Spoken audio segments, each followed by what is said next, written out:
Will you start? जय राधा माधव कुंज बिहारी जय राधा माधव कुंज बिहारी गोपी जना वल्लभ गिरिवरधारी गोपी जना वल्लभ गिरिवरधारी यशोधनंदन ब्रज जनरंजन यशोधनंदन ब्रज जनरंजन यमुना तीरा वनचारी यमुना तीरा वनचारी यमुना तीरा वनचारी जय राधा माधव कुंज बिहारी राधा माधव कुंज बिहारी हरे कृष्णा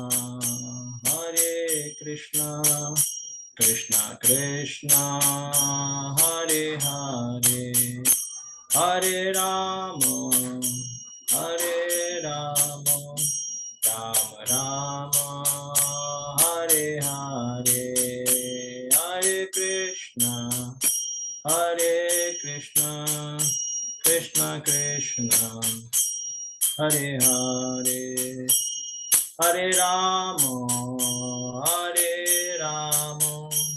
राम राम हरे हरे हरे कृष्णा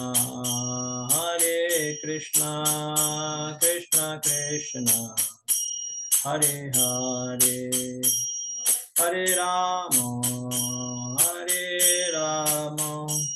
राम राम हरे हरे हरे कृष्णा कृष्णा कृष्णा हरे हरे हरे राम राम राम हरे हरे हरे कृष्णा कृष्णा कृष्णा हरे हरे हरे राम राम राम हरे हरे हरे कृष्णा कृष्णा कृष्णा हरे हरे हरे राम राम राम हरे हरे हरे कृष्णा कृष्णा कृष्णा हरे हरे हरे राम राम राम हरे हरे जय राधा वृंदावन चंद्र राधा वृंदावन चंद्र श्री राधे जय जगन्नाथ बलदेव जय सुभद्रा जय गौरानीता श्री श्री गौरानीता जय जय प्रभुपाद जय प्रभुपाद निताय गौर हरि बोल गौर हरि बोल निताय गौर प्रेमानंदे हरि हरि बोल हरि नाम संकीर्तन यज्ञ की जय गौर भक्त वृंद की जय निताय गौर प्रेमानंदे हरि हरि बोल ओमज्ञानतिमिरान्धस्य ज्ञानाञ्जनशलाकया चक्षुरुन्मिलितं येन तस्मै श्रीगुरवे नमः श्रीचैतन्यमनोभीष्टं स्थापितं येन भूतले स्वयं रूपः कदा मह्यं ददाति स्वपदान्तिकं वन्देऽहं श्रीगुरौ श्रीयुतापदकमलं श्रीगुरुं वैष्णवांश्च श्रीरूपं साग्रजातं सहगणा रघुनाथान्वितं तं सजीवं साद्वैतं सावधूतं परिजनासहितं कृष्णचैतन्यदेवं श्रीराधा कृष्णपादान् सहगणा ललिता श्रीविशाखावितांश्च नमो विष्णुपादाय कृष्णपृष्ठाय भूतले श्रीमते भक्तिवेदांत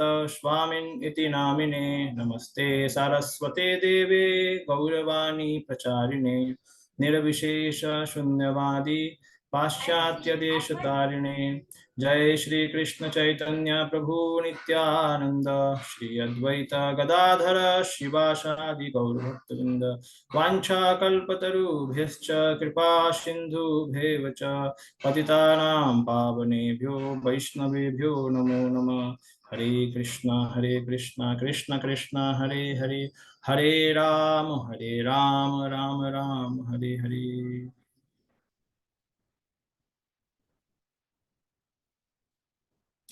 हरे Krishna.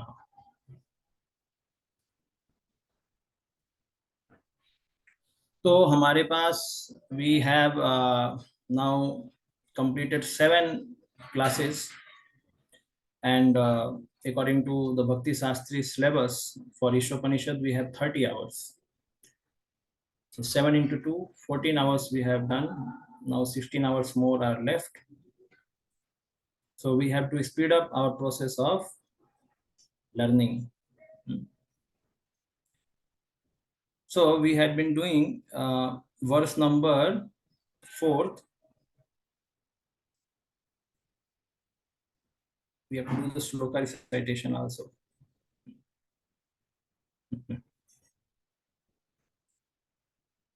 Okay, we'll do sloka recitation quick. Shri Ishopanishad Mangalacharan. ओम पूर्णमदः पूर्णमिदं पूर्णात् पूर्णम् उदच्यते पूर्णस्य पूर्णमादाय पूर्णम् एवावशिष्यते ईशावास्यमिदं सर्वं यत्किञ्च जगत्यां जगत् तेन त्यक्तेन भुञ्जीथा मा कृतः कस्य स्विद्धनं कुर्वन्नेवेह कर्माणि जिजीविषेशतं समाः एवं त्वयि नान्यथेतु अस्ति न कर्म लिप्यते नरे असूर्या नाम ते लोका अन्धेन तमसावृताः तांस्ते प्रेत्याभिगच्छन्ति ये के चात्महनो जनाः अनेजदेकं मनसो जवीयो नयनदेवमाप्नुवं पूरमर्श तद्धावतो वन्यनत्येति तिष्ठत् तस्मिन्नपो मातरिश्वा दधाति तज्जेजति तन्नेजति तद्दूरे तदवन्तिके तद् सर्वस्य तदु सर्वास्यस्य बाह्यतः यस्तु सर्वाणि भूतानि आत्मन्येवानुपश्यति सर्वभूतेषु चात्मानं ततो न विजुगुप्सते यस्मिन् सर्वाणि भूतान्य एवात्मभूतविजानतः तत्र को मोहकः शोक एकत्वम् अनुपश्यतः सपर्याग शुक्रमाकाय अवर्णम् अस्नाभिरमशुद्धम् अपापविद्धं कविर्मनीषी परिभू स्वयंभूर् यथा तथ्योऽर्थान् व्यदधात् शाश्वतेभ्यः समाभ्यः अंधम तमः प्रविशन्ति ये विद्यामुपासते ततो भूय इव ते तमो य विद्ययामृताः अन्यत् एवाहुर्विद्यया अन्यदाहुरविद्यया इति शुश्रुमधीराणां येनस्तद्विचक्षिरे विद्यां च अविद्यां च यस्तद् वेदो भयं सह अविद्या मृत्यु तीर्त्वा विद्यामृतमश्नुते अंधम तमः प्रविशन्ति ये संभूतिमुपासते ततो भूय इव ते तमो य संभूत्यामृताः अन्यदाहुरसंभवात् इति शुश्रुमधीराणां येनस्तद्विचक्षिरे संभूतिं च विनाशं च यस्तद्वेदो भयं सह विनाशेन मृत्युं तीर्त्वा संभूत्यामृतमश्नुते हिरण्मयेन पात्रेण सत्यस्यापि हितं मुखं तत्त्वं पूषणमपावृणो सत्यधर्माय दृष्टये पूषन्नेकर्षेयं सूर्यप्राजापत्य व्यूहरश्मिन् समूह तेजो यत्ते रूपं कल्याणतमं तत्ते पश्यामि यो सावसो पुरुषः सोऽहमस्मि वायुरनीलम अमृतम अथेदम भस्मांतं शरीरम ओम क्रतो स्मर कृतं स्मर क्रतो स्मर कृतं स्मर अग्नेनय सुपथाराय यस्मान् विश्वानि देव वयुनानि विद्वान् योध्य स्मर स्मदजुहारणमेनो भूयिष्ठां मे नमोक्तिं विधेम ओम तत्सत्.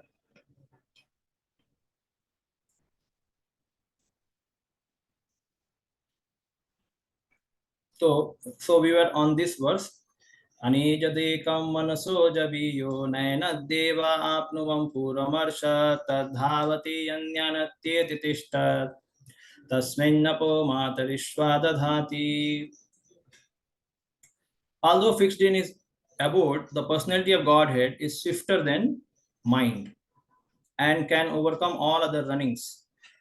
The powerful demigods cannot approach him, although in one place he controls those who supply the air and rain. He surpasses all in excellence.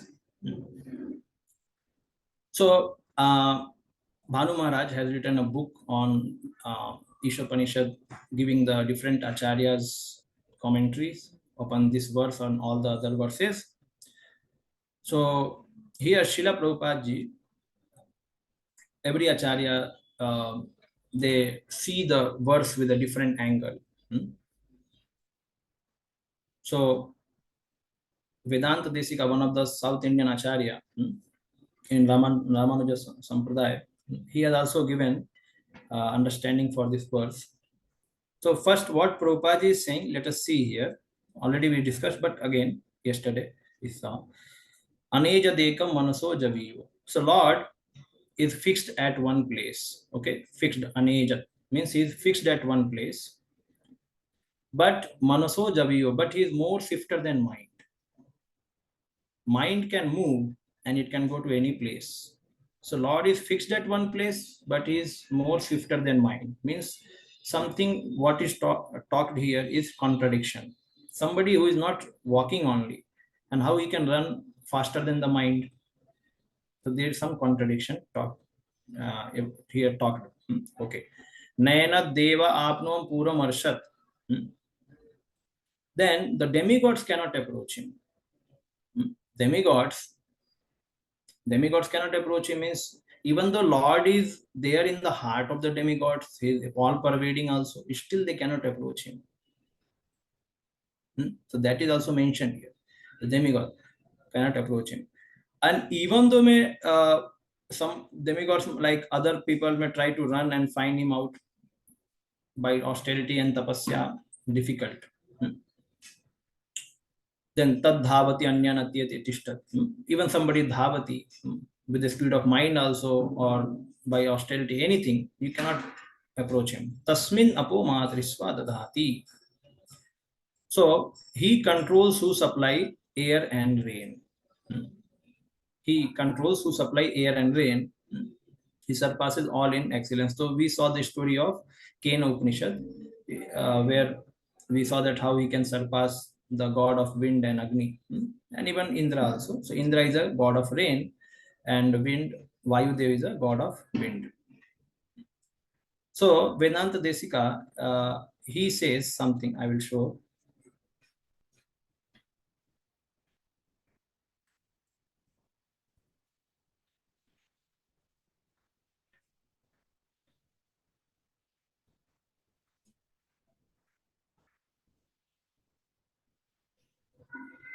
So you see here.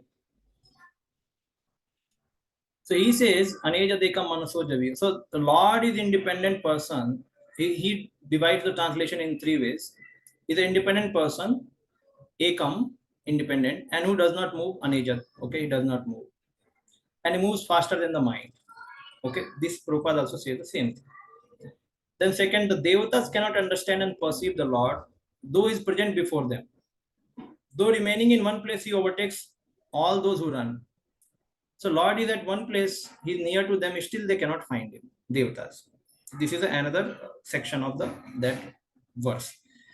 And the third is Matarishwa Dadhati. By his power, air carries the water and clouds. So here he little bit differs from Srila Prabhupada purport. Prabhupada writes that he controls, and here he says that by his power, the air carries by Lord's power, air carries the water and cloud. So he also writes in his commentary that how all these three aspects is proving that how Lord is faster than the mind and he still does not move. So he says, very simple here mentioned, that Lord is all pervading. He need not move only. If something is all pervading everywhere, why he has to move? He has to, if somebody has to move, he has to go to some other place, but he's already there. Why he has to move?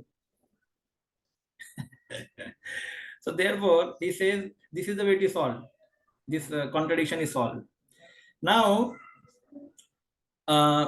mind cannot go all the places. Yes, mind also has limitations, because mind can only go to the places where it has some experience, where it can fathom something. If I have not seen Brahmaloka, my mind cannot go there. Yes, my mind will be stopped. So mind has certain limitation where it can go or not. But Lord does not have any limitation. He's all pervading. He's everywhere, in spiritual world also, in material world also. See, in this way, somebody will try to find the Lord through mind, but Lord will hide himself somewhere else where mind cannot reach on. So in this way, he's swifter than mind also. Like we may think of Lord, we may try to think of Lord and some meditation, and we may try to call the Lord. But Lord is everywhere. He's somebody can sometime, at least millisecond also he may require to think about Lord. But before his thinking, Lord is there. He is all pervading. So therefore, he's swifter than mind also. Okay, this is the first contradiction is revealed. Okay, uh, resolved. Now the second one, the devatas cannot understand and perceive this Lord who is present before them. So he says that the best of the devata Hiranyagarbha means Brahmaji. We know that how Brahmaji, when he was born on the golden lotus, which came from the navel of Lord Vishnu, Garbhodakshay Vishnu. And then Brahmaji wanted to find out who he is and from where he has taken birth. So then he went into the stem of the lotus and started finding out who is the person. And the stem was coming out of the navel of Vishnu, and he went till the navel of Vishnu, but he could not see Vishnu. That is a paradox. Means how he could not see only. Because even though he was walking on the navel of Vishnu, he could not understand it's a Vishnu. Means even though he is very near, he cannot see him. So the Chandogya Upanishad also says, just as ignorant person wandering over the golden treasure hidden in the earth do not attain the treasure because they are unaware of it. Similarly, all living beings in this world covered by karma, through though daily going to the Lord in the deep sleep, do not attain the world of Lord. Yes, even the Lord is everywhere, and we may go to temple, we may go to some places where Lord is there, but we cannot find Lord.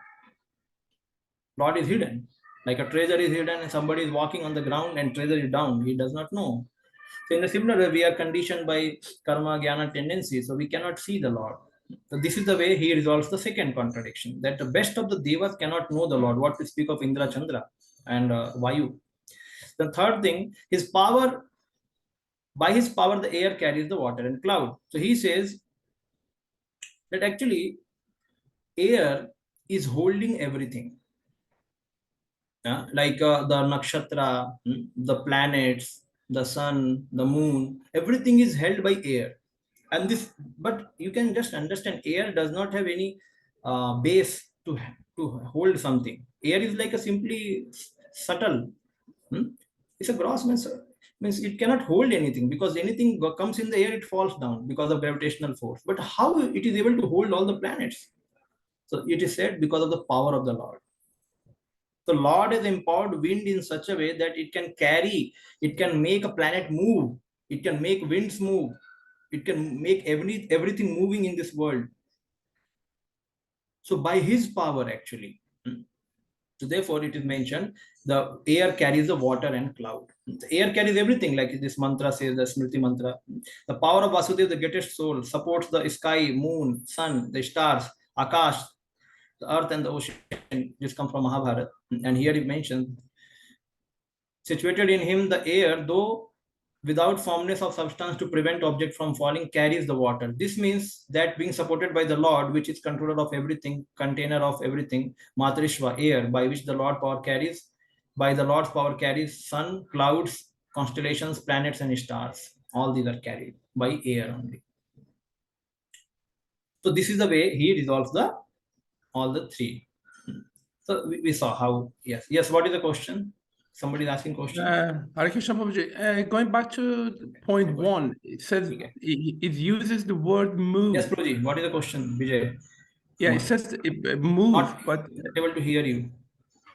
Can you hear me? 1 minute. Yes. We can hear him. Yes. Can you hear me? Can you hear me properly now? Yes. Yeah. I'm just referring to point one. It says the Lord moves, but you said the Lord is everywhere, so it doesn't need to move. So why is the word move being used? If it doesn't need, if it's there and doesn't need to move, why? Because he's also person. He is person situated in Golok, and he descends. So he is all pervading. That is one function, all pervading. But he's also a person staying at one place. So therefore he moves also. That is, so both are contradiction is resolved. Lord is all pervading as Paramatma, but he's also situated in his abode. And so he goes to the devotee like Gajendra calls, then he sits on the Garuda and then comes to protect him. So he moves. Therefore, he has a vehicle, Garuda. So even someone travels at the speed of mind like Garuda, flying for 1,000,000 years, one cannot find the end of the Lord. This is also mentioned. So therefore, we should understand Lord can resolve all contradiction. Okay. So the next verse is also in the same context. But first we'll complete this. So we saw that. Okay. Let us go. Yes. So we saw Srila Prabhupada says that how through mental speculation, one cannot understand, only by the mercy of devotees, one can know about the Lord. Vedesu durlabham adurlabham atma bhakto. Even Brahma Samhita also says. So we saw that yesterday. And how the Vishnu Puran says that Lord has a many multifarious energy, basically divided into three sections.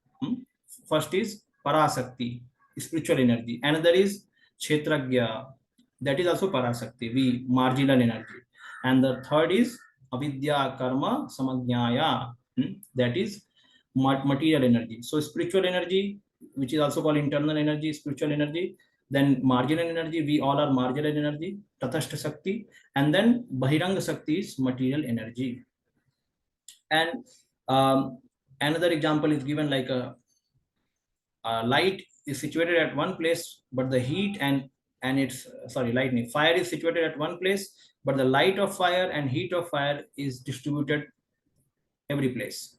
In a similar way, Lord is situated at one place, but energies which are coming from him, they are all pervading everywhere. They are there. They are trying to fulfill the desire of the Lord. Okay. Lord Krishna's energy. This also we saw same thing. That Lord has a three energy. Yeah. So here we are going to go ahead from here.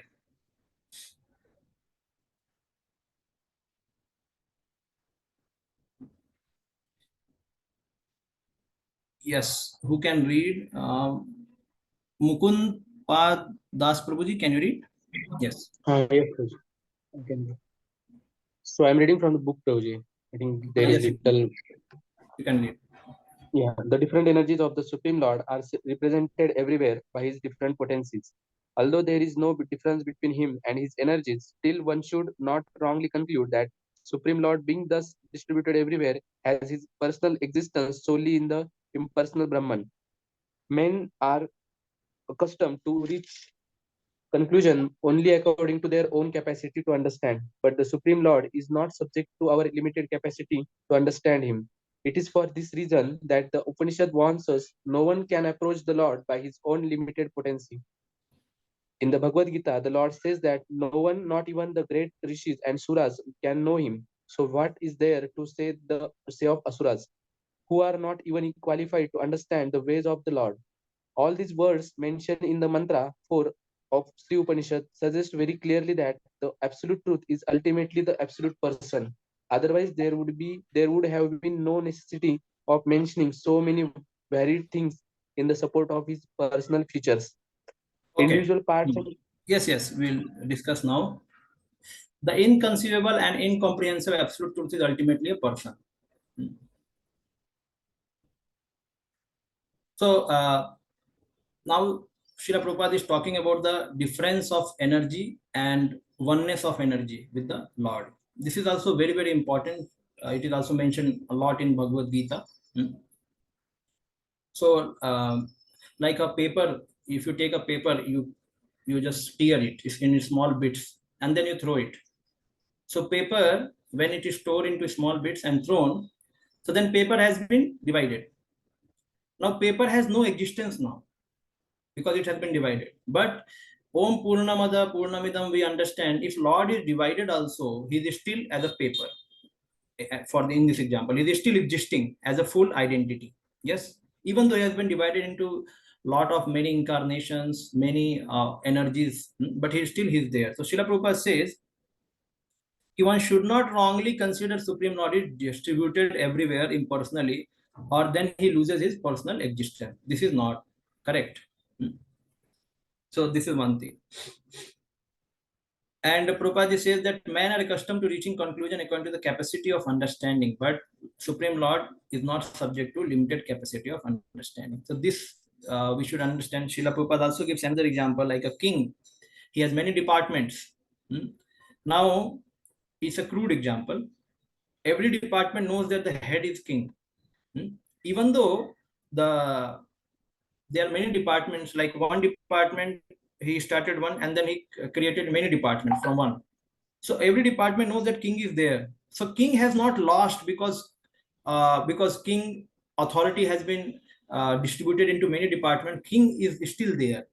So in this way, Prabhupada also mentions that this Supreme Lord, even though he is all pervading, his identity is still there. We should not think he has gone away. Another thing, when we say like fire burns, this is example, fire burns. So fire is what? Fire is a source of energy, and burning is action of fire. So see, fire means burns. So fire is a source of energy, and it automatically means burn. But why we still write fire burns? Because we want to make some difference. Like analysis, we say synthesis and analysis. Synthesis means what? When something has to function, then it has to bring everything. Like fire has to function, so the heat and light has to be there with fire. Then it is okay. Otherwise, what is the use of fire? But analysis means then you study the property of fire, and then property of heat, property of light. This is analysis. So now energy works with Supreme Lord. It is always there with the Supreme Lord. Lord is never alone. He is always there. So energy is always there with the Lord, absolute truth. But now we let us read the separate characteristics of energy and the person. So therefore, Prabhupada is saying we have to study about separately also. So fire is also there, and there the burning action or burning capacity is also there. Both are separate, but both are working together. So we should never misunderstand why this thing is taught here, because many times people may start worshipping the energy always and forgetting the person. Like Krishna is everywhere. Oh, I can simply worship a stone, any stone, because any stone is Krishna. So I can worship any stone. What is the problem? Because it's energy of Krishna. So then we have to take it from the scriptures. Which stone you have to worship? Because which stone is authorized by the person whose energy is everything. Everything is his energy. But which stone is authorized by that person, you have to worship that only, not that any stone you can worship. So that is why we have to study about energy and energetic or the person separately. Okay. So Lord is all pervading in the form of his energy also and himself also. You see, the Paramatma is there in everyone's heart, but at the same time, his energy is also all pervading. Like material energy is all pervading here. And spiritual energy as Atma, he is also all pervading. Sarvagataha, Atma is also all pervading. And Lord is also all pervading. So you can see these all are spiritual subject matters. So we have to slowly understand. Otherwise, some confusion start coming. This is one thing. So fire burns, but still fire is separate and burning is the action of the fire. Okay. So now what is this 10.2?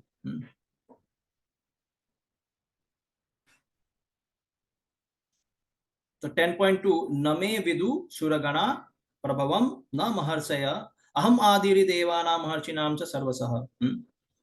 So this is so what Krishna says here, that all the gods are, they don't understand him. None of the demigods, none of the sages, nobody can understand him. Yes, 10.2, you can open also Bhagavad Gita. So Lord is not to be understood by all these people. So many people may worship Shakti, but they do not worship the Shaktiman. Like people want to worship Lakshmi, but not Narayan. This is another thing, because they think, okay, I want Shakti basically. I want a lot of wealth. So why to worship Narayan? But our scripture says that you should understand that Shakti is always subordinate to Shaktiman, or energy is always subordinate to energetic person. So when we see in this way, so then we'll get the full knowledge and will not try to exploit the Shakti. So the Danavas or the Asuras, they try to worship Shakti a lot, because they don't want to worship Shaktiman, because they want to possess Shakti in themselves. So that is the problem. So Shakti also sometimes goes above Lord when love predominates. When love is there, so then Shakti goes beyond. Like we see Radharani, Krishna, or Yashoda and Krishna. Yashoda has to tie Krishna. Yes, so Krishna, he does not want to get tied. But later, the Kripa Shakti allows Krishna to be bound. So Shakti becomes higher. Shakti sometimes, like here, Kripa Shakti. Okay, sometimes it is said it is by the will of the Lord. But in the past time of like Aghasura, now Aghasura, Lord did not want that my cowherd boyfriend should enter into the mouth of Aghasura. But still they entered. Why? How without his will they could go inside? Because it was done by Leela Shakti. So sometimes Leela Shakti enamors Lord also by doing certain things. So see things, devotees have certain desire and Lord has certain desire. So I should fulfill devotee desire. And then Lord becomes astonished. Oh, what is this now? So sometimes Shakti also predominates the Shaktiman, but out of love. But in Tattva, you should understand. When Tattva is there, then Lord is always superior. So Shakti is always subordinate to Shaktiman. So this thing we should understand. Srila Prabhupada again and again mentioned this thing, that energy without energetic or energy without person is useless. Like this material nature is there. This is a nature, but whose Prakriti? Prabhupada used to ask question. This is nature, Prakriti, but whose Prakriti? It's a Krishna's Prakriti. Krishna's Prakriti.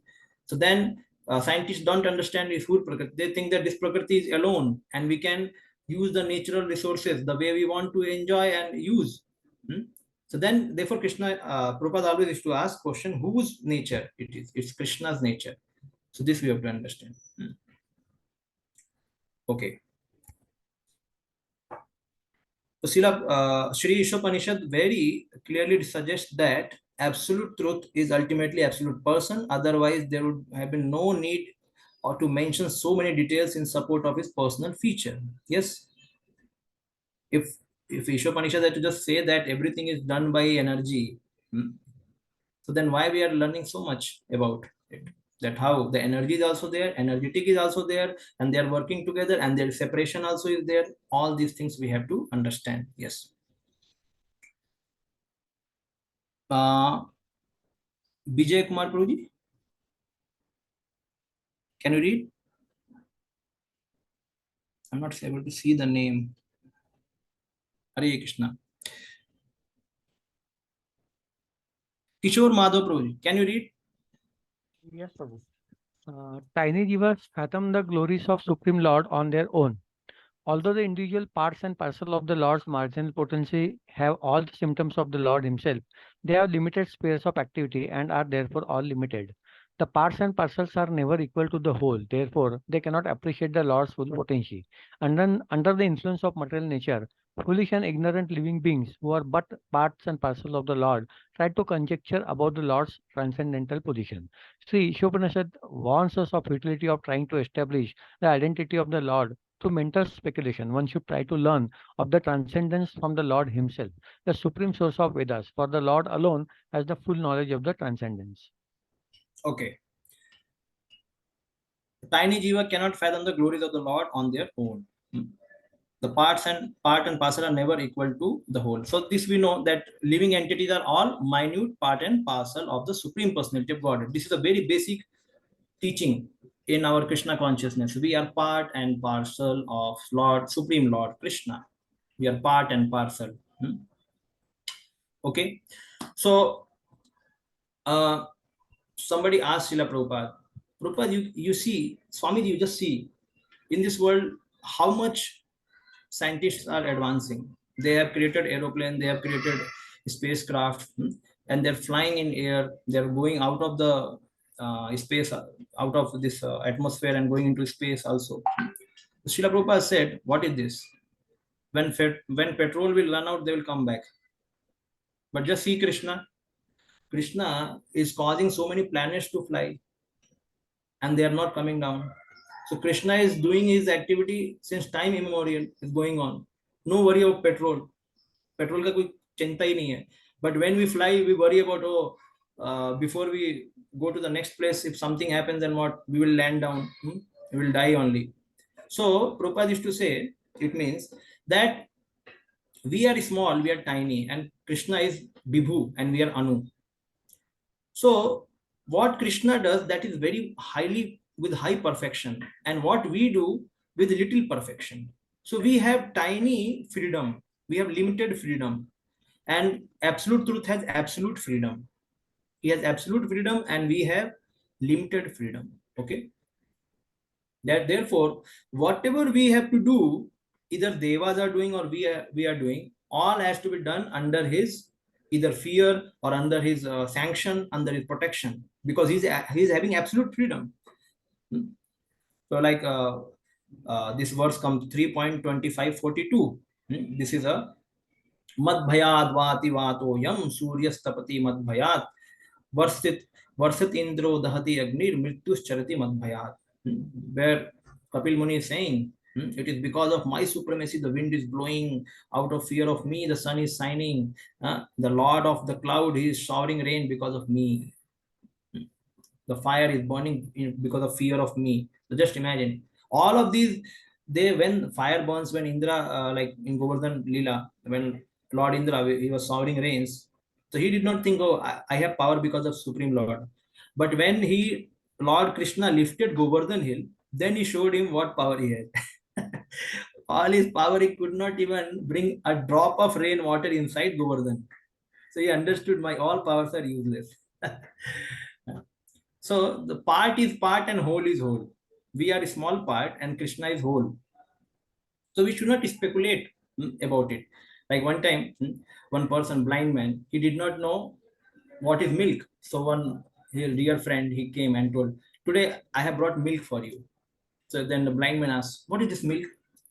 So then he started telling, oh, milk is white like crane. Milk is white like crane. So then crane means what? So then he took his hand and told, crane, your hand is like this, is body, and this crane is this. The neck is like this. So then blind man said, oh, no, then I will not drink. Because if I drink, this crane will stuck in my throat. And he was giving an example of milk. So this is an example of speculation. Milk is not like a crane, but he's thinking it's like a crane. I will not drink. So you cannot make him understand. He is simply speculating.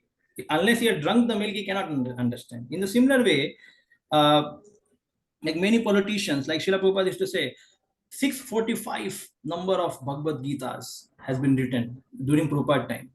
645 Bhagavad Gita शिला प्रभुपाद बोलते थे, इतने भगवद गीता के addition आ चुके हैं उस समय, अभी पता नहीं कितने आ चुके हैं. Now we see so many speculation done by like Amish Tripathi. He also wrote so many. Sita, the warrior of Mithila. Where Sita has become warrior in Mithila. And if Sita has become warrior in Mithila, so she need not to practice some judo karate to fight somebody. She is a Shakti.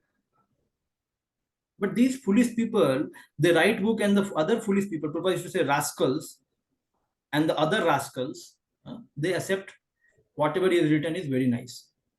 So people want to just speculate about such characters, but this is not allowed actually. If you want to understand Sita, Ram, so we have to hear from scripture. We cannot speculate, oh, Sita must be like this, oh, Ram must be like that. You cannot speculate. So we don't have absolute freedom. We have limited freedom. So this we have to understand. So Srila Prabhupada there mentions that Ishopanishad warns of the futility of trying to establish the identity of Lord through mental speculation. Don't do that. Many people have done it, and they are running many organizations also. But andha yathande upaniyamana tepi satantra murudam nibadda. They will all lead their followers and themselves to hell because they are offending the Lord. Yes.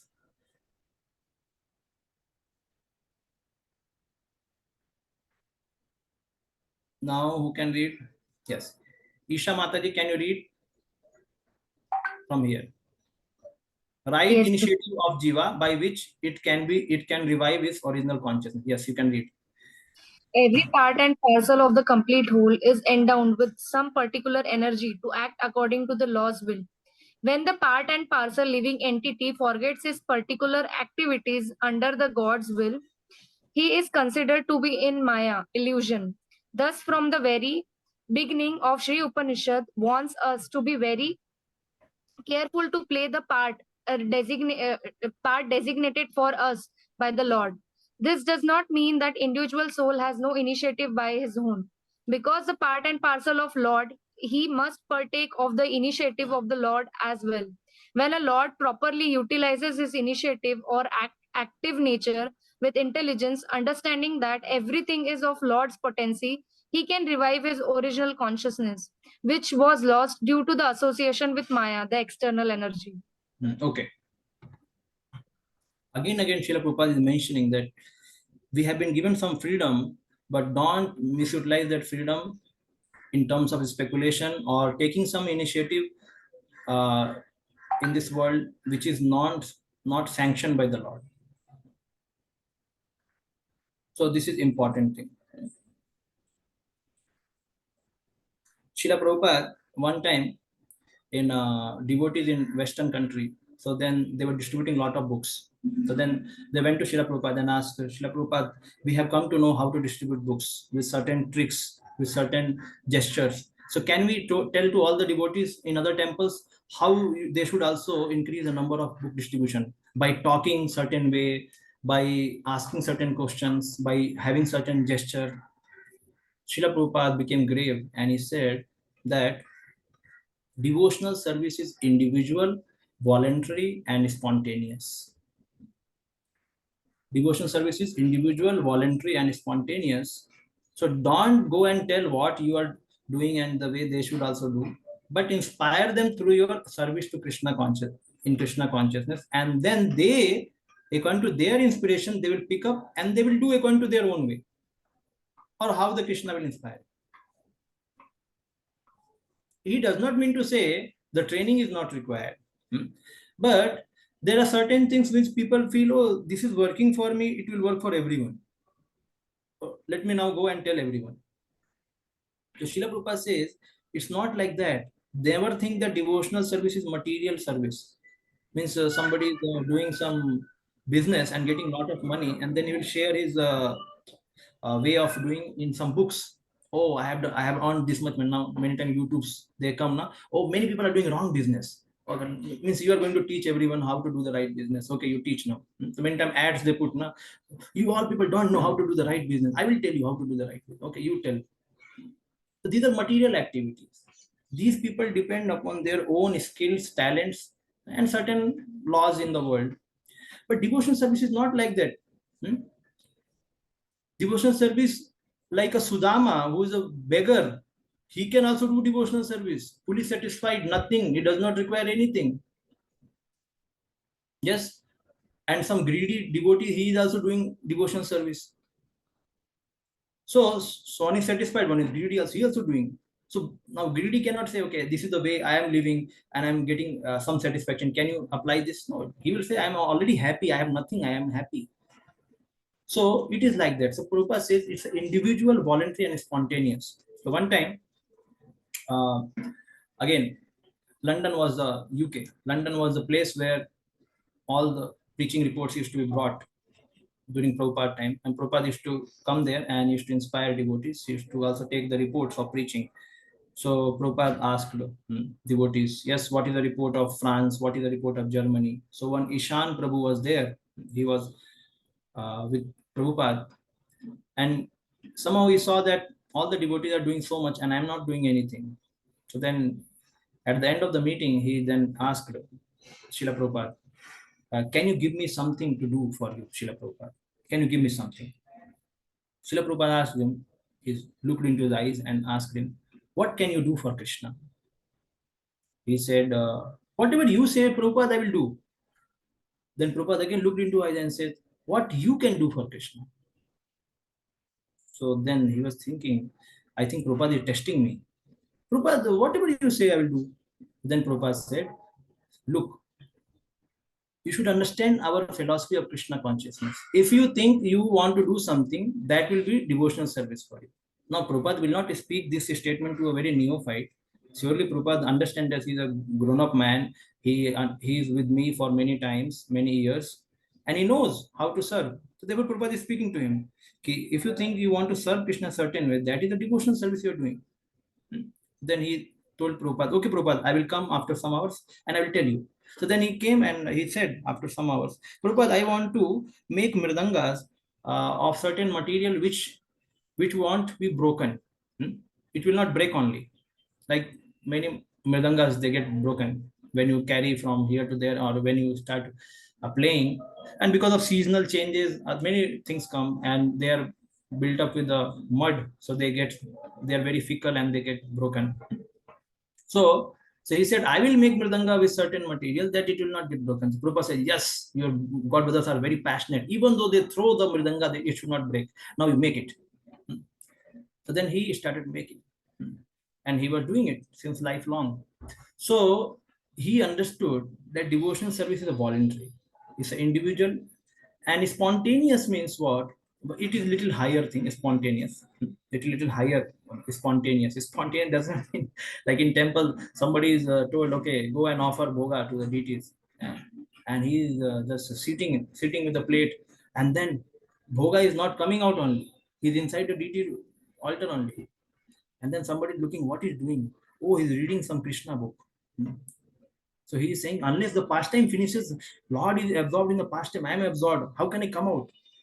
So this spontaneity will not be allowed. So this much spontaneity will not be allowed. So okay, individual is okay, voluntary is also okay. Spontaneous is quite higher platform. We have to follow certain rules, regulations. But still, so individuality is there with all of us. Prabhupada here is saying that we should not take such initiative which is not sanctioned, Ishavasya, which is not sanctioned by Lord. That initiative, like scientists have taken a lot of initiative. What? They have made motor car. They have changed bullock car to motor car. They have taken so much initiative. Horse carriage को motor car में बदल दिया है. इतने accident हो रहे हैं. पहले तो एक्सीडेंट का नाम ही नहीं सुना था कि मतलब any transport is causing some accident. Now accidents are too many. In America, the vehicles they drive, they go very fast speed, and then if somebody is if he stops his vehicle or he just becomes neglectful, all the vehicle behind they will dub, all start hitting each one another. Now we saw something happen in Odisha also, Balosar. There also train accident happened. So we have devised such kind of technology and accidents are happening because this initiative is against the God's will. And that is causing problem. So this is there. Okay. We'll go ahead.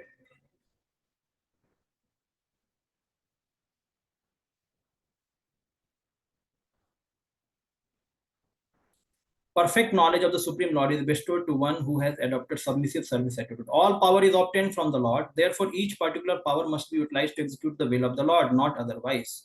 The Lord can be known by one who has adopted such a submissive attitude. Perfect knowledge means knowing the Lord in all his features, knowing his potencies and knowing how these potencies work by his will. These matters are described by the Lord in Bhagavad Gita, the essence of all Upanishad. So, तद्विधि प्रणिपातेन परिप्रश्नेन सेवया उपदेक्ष्यन्ति ते ज्ञानं ज्ञानिनस्तत्त्वदर्शिनः. So one has to adopt a submissive attitude and approach a guru. And by the revelation, like yesterday para bhakti yatha deve tatha guru. So this is a all matter of revelation. How these things will be revealed to us tomorrow. So when we remain submissive, we follow the Guru Parampara, these things will be automatically revealed. So we understand that we can take initiative, use our intelligence to do service to our best of our capacity. But we always ask our senior Vaishnavas, Prabhuji, is it okay? We take blessings from them. We ask Gurudev also. If not, we cannot meet him. So we ask some senior Shiksha Guru and ask, okay, I'm doing this thing. Is it okay? And Prabhupada is also, his books, his letters are also guiding us. But still, we can take blessings from some living person also, living devotees. Okay, so we have completed this thing.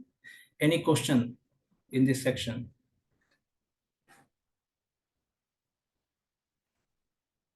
Okay, we'll go ahead now. The fifth sloka, mantra.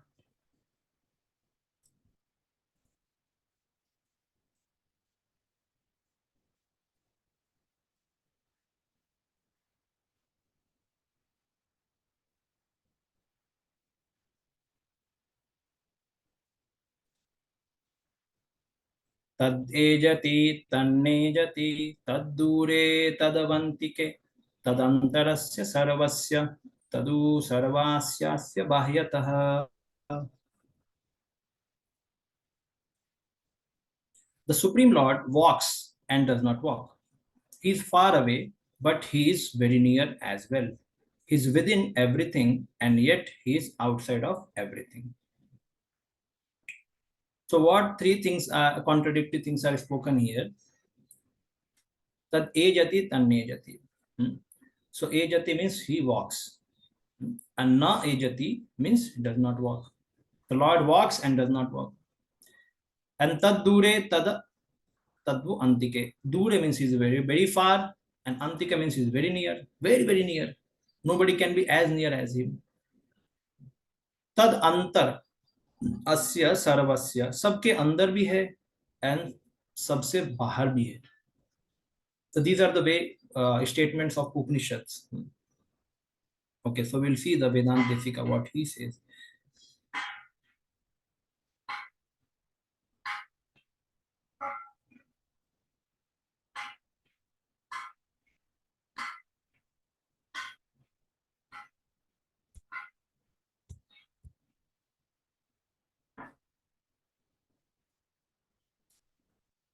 Lord is near and far.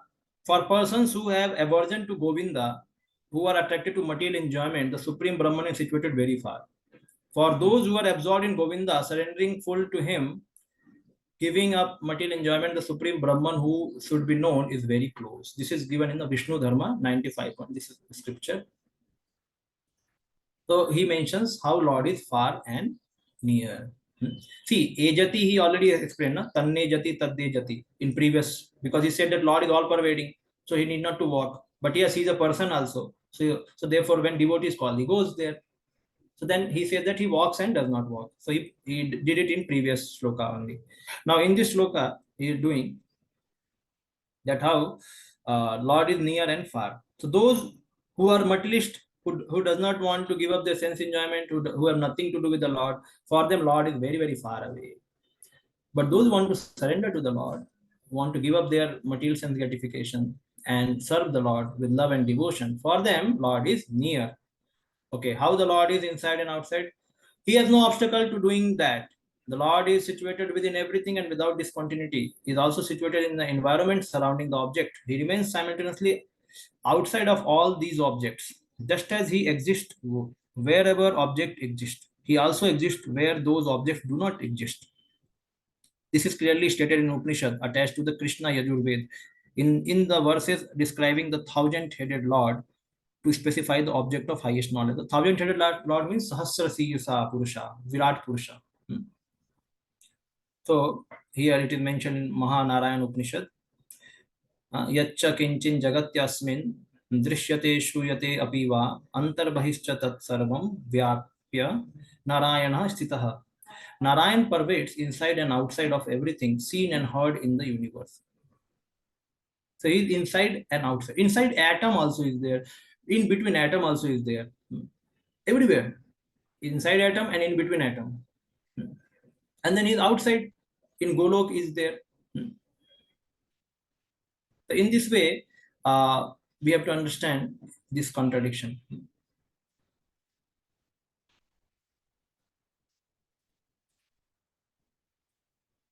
Okay. Now I will take you to one Chaitanya Charitamrita verse.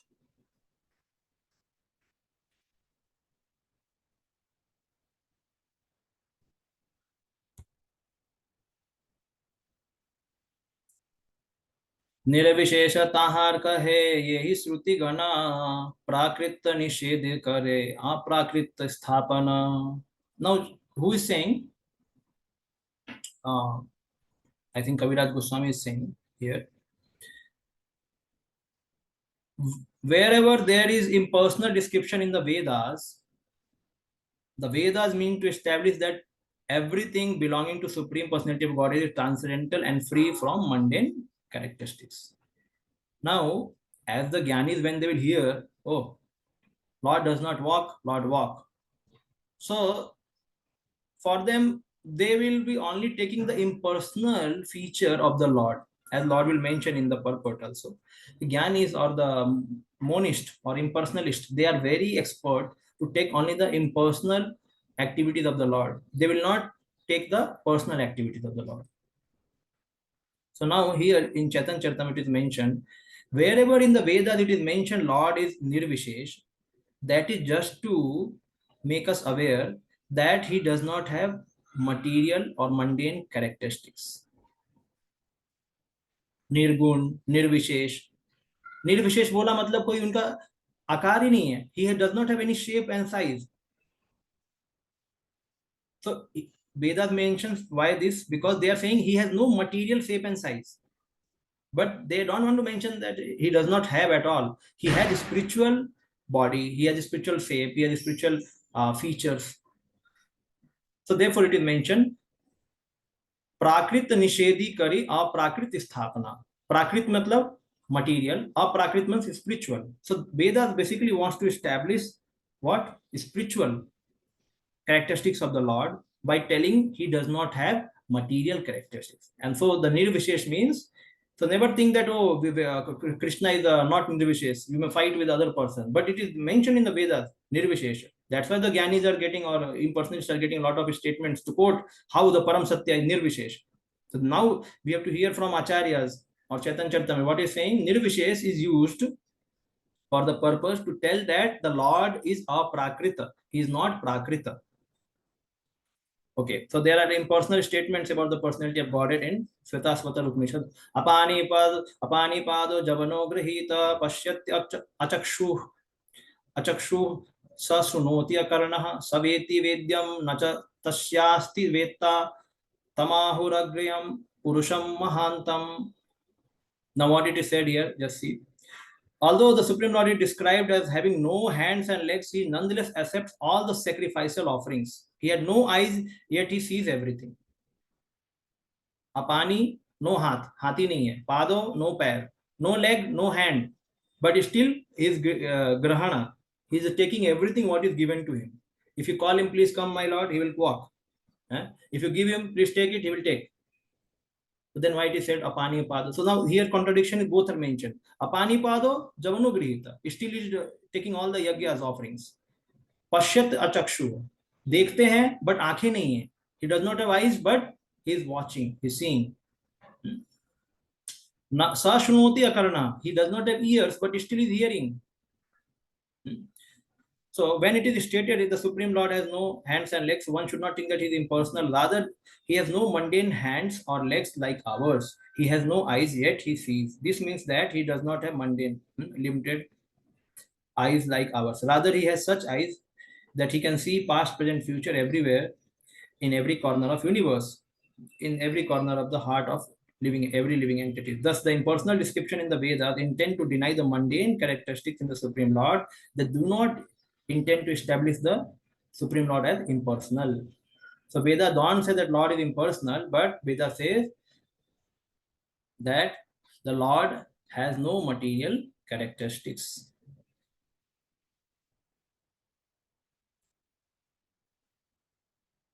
In a similar way, you will find Lord is all pervasive, like Bhagavad Gita 13.14. Again, Sarvatah Panipadam Tat Sarvato Shiromukham Sarvatah Shrutimalloko Sarvamavritta Tishtati. Everywhere his hands and legs and his eyes and faces and heads are there. He has ears everywhere. In this way, the super soul exists pervading everything.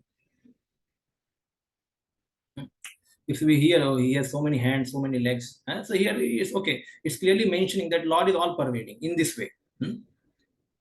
Just see how the scriptures are mentioning. Everywhere his hands and legs are there. Super soul is distributed every place. It does not mean super soul has so many hands and legs. He is one person, and again another super soul. Like that, he is spread everywhere. But in this way, they are mentioning. So he's all pervading. Okay. Even in the Kurm Puran, it is said that the Lord in his body and his soul, there is no difference. So let us now go to the translation.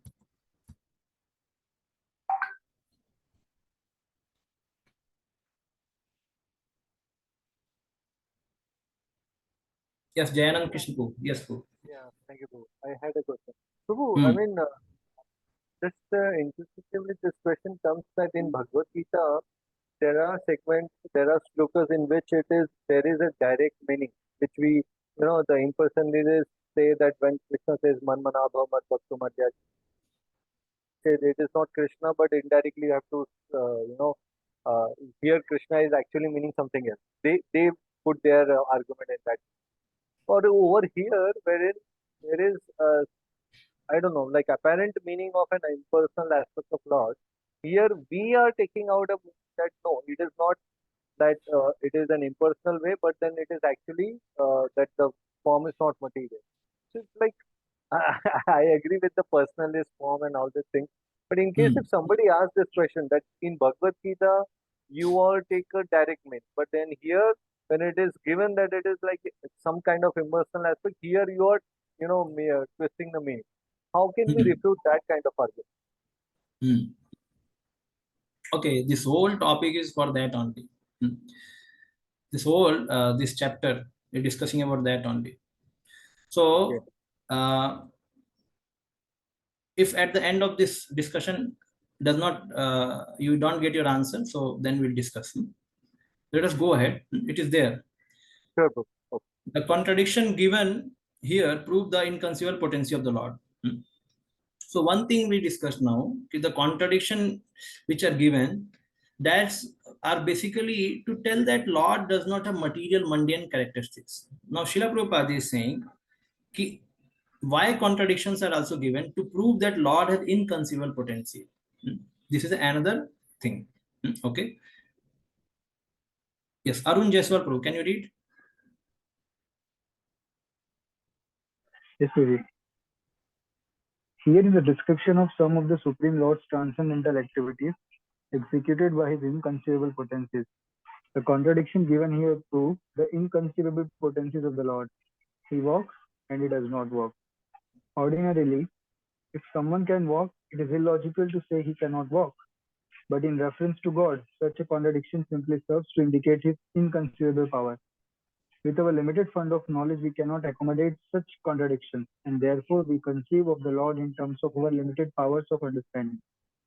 For example, the impersonalist philosophers of the Mayavad school accept only the Lord's impersonal activities and reject his personal features. But the members of the Bhagavad school, adopting the perfect conception of the Lord, accept his inconceivable potencies and thus understand that he is both personal and impersonal. The Bhagavatas know that without inconceivable potencies, there can be no meaning of the words Supreme Lord. Yes. So first thing we should understand, the Lord is not illogical. Lord is not what? Illogical. Like we say that we cannot understand the Lord by logic. This does not mean to say that there is no logic only. But it is how we can understand, like a torch is required to see in the dark room or dark night. But when sun is there, you cannot use the torch because already sun is there. Why you are using the torch? So torch. So when already the truth which is mentioned by the Lord in the scripture is so revealing, then why are you using your logic? Why are you putting your logic? This is to say like that. So logic cannot replace our activity. Like I will just give an example. Like we all know that why chanting is important, why it is important to practice a spiritual life, and we start practicing. Okay. Now, why result is not coming? Why I'm not getting love of Godhead? Why my anarthas are not going? Why I have so many things lingering in my heart? Now, this thing is beyond logic.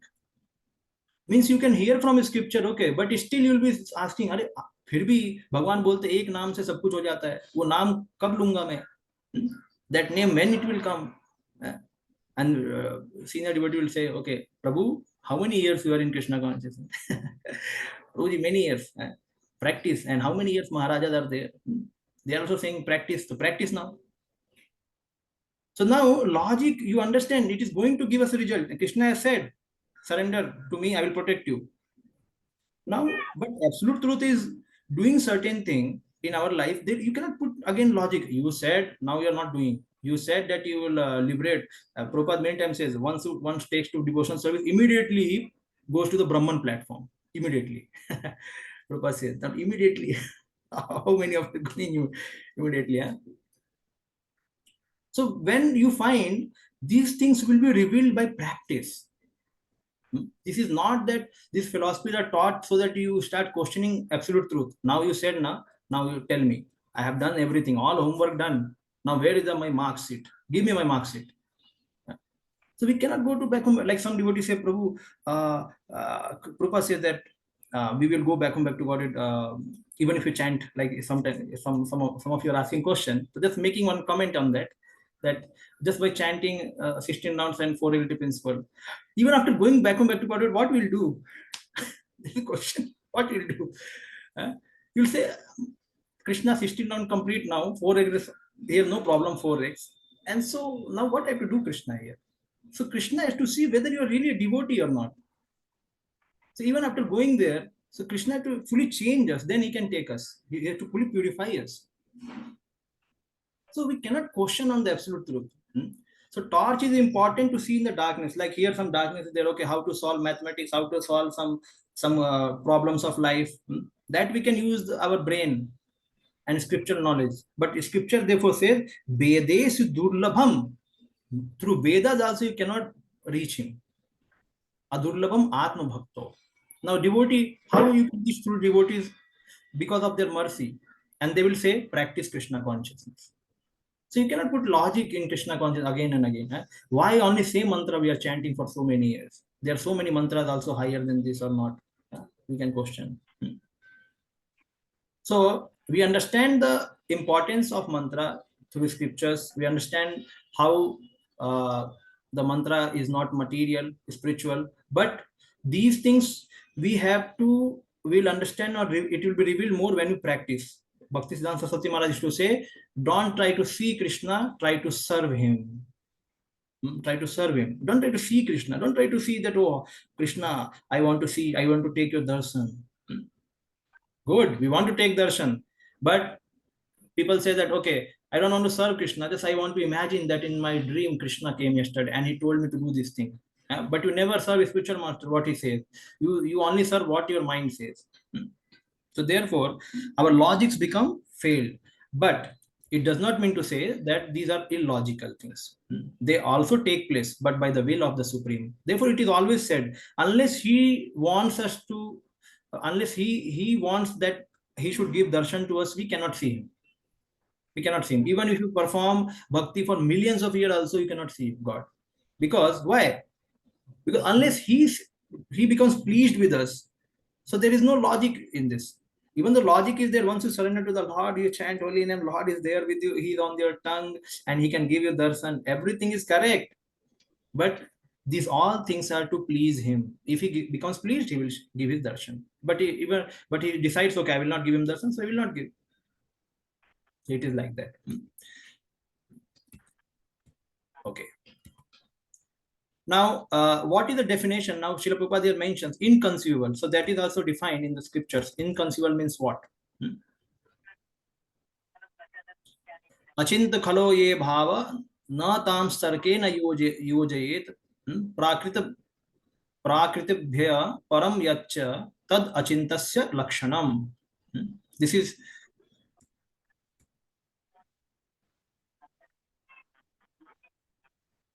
This is a definition of achintya, inconceivable.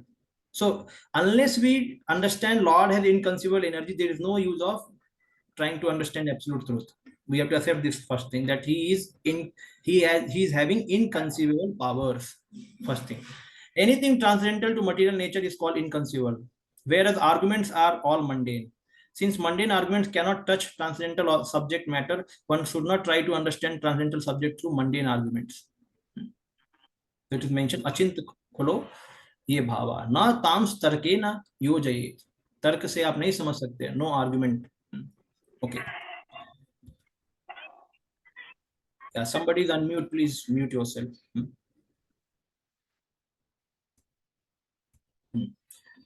Okay. Now, Lord, we can see many pastimes where Lord has shown that he has inconceivable potency. Like he lifted Govardhan hill. Yes, he had inconceivable potency. Who can such a small boy, 7-year-old boy, is lifting Govardhan hill? Yes. And then Lord also created Brahmaji. Prabhupada used to say, like in this world, man and woman unite to produce child. So Lord Narayan, he did not use Lakshmi to produce Brahmaji. He produced just from his navel. So that is inconceivable potency. And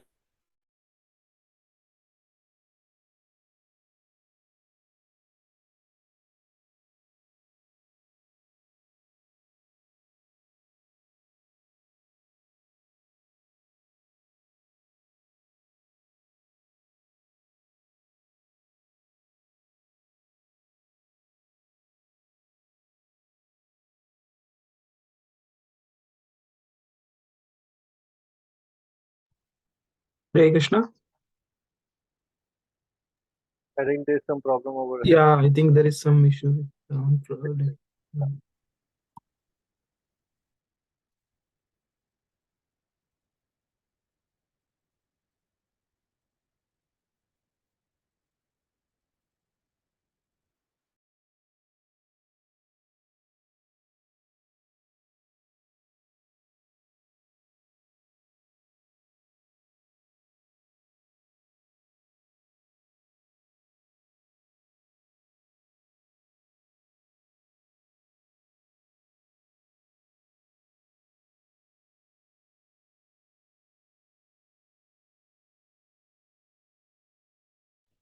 Hare Krishna, Krishna Krishna, Hare Hare, Hare Ram, Ram Ram. Okay. So the network got disconnected. So Narana and Rishi, they wanted to disturb him, Madan and Lati, both. So they made very nice environment there. And then Narana, he is a Paramatma, he knew everything because he's himself Supreme Lord. So then he opened his eyes and told, oh, come here. What has happened? So they were fearful. Oh, because before that, Lord Shiva has cursed Madan. And so then, because the plan was, the demigods told to Madan and Lati, you go, and Shiva was performing tapasya, and you just break his tapasya, because then he should produce Kartikeya, so that he will become commander-in-chief from demigod side, and he will fight to the demons, with the demons. So now that time Lord Shiva became angry and he just blasted with his third eyes. He just burnt him totally. And then this Rati went to Uma and started asking that, Mother Uma, we had come with some purpose. Demigods had sent us. We did not come just because of ourselves. Now your husband had burnt my husband. So then she went to Lord Shiva, and then some pacification happened, and then it was given them benediction that Madan will again be reborn as a son of Krishna from the womb of Rukmani, and he became Pradyumna. Now here also they become fearful. Now Narnaranishi have come to know now what will happen to us. He called and told, who has sent you? They said Indra, and then he just out of his internal potencies, by his will, his internal potency just brought out all the different kinds of apsaras from his bodies, and they were just flying out from his body.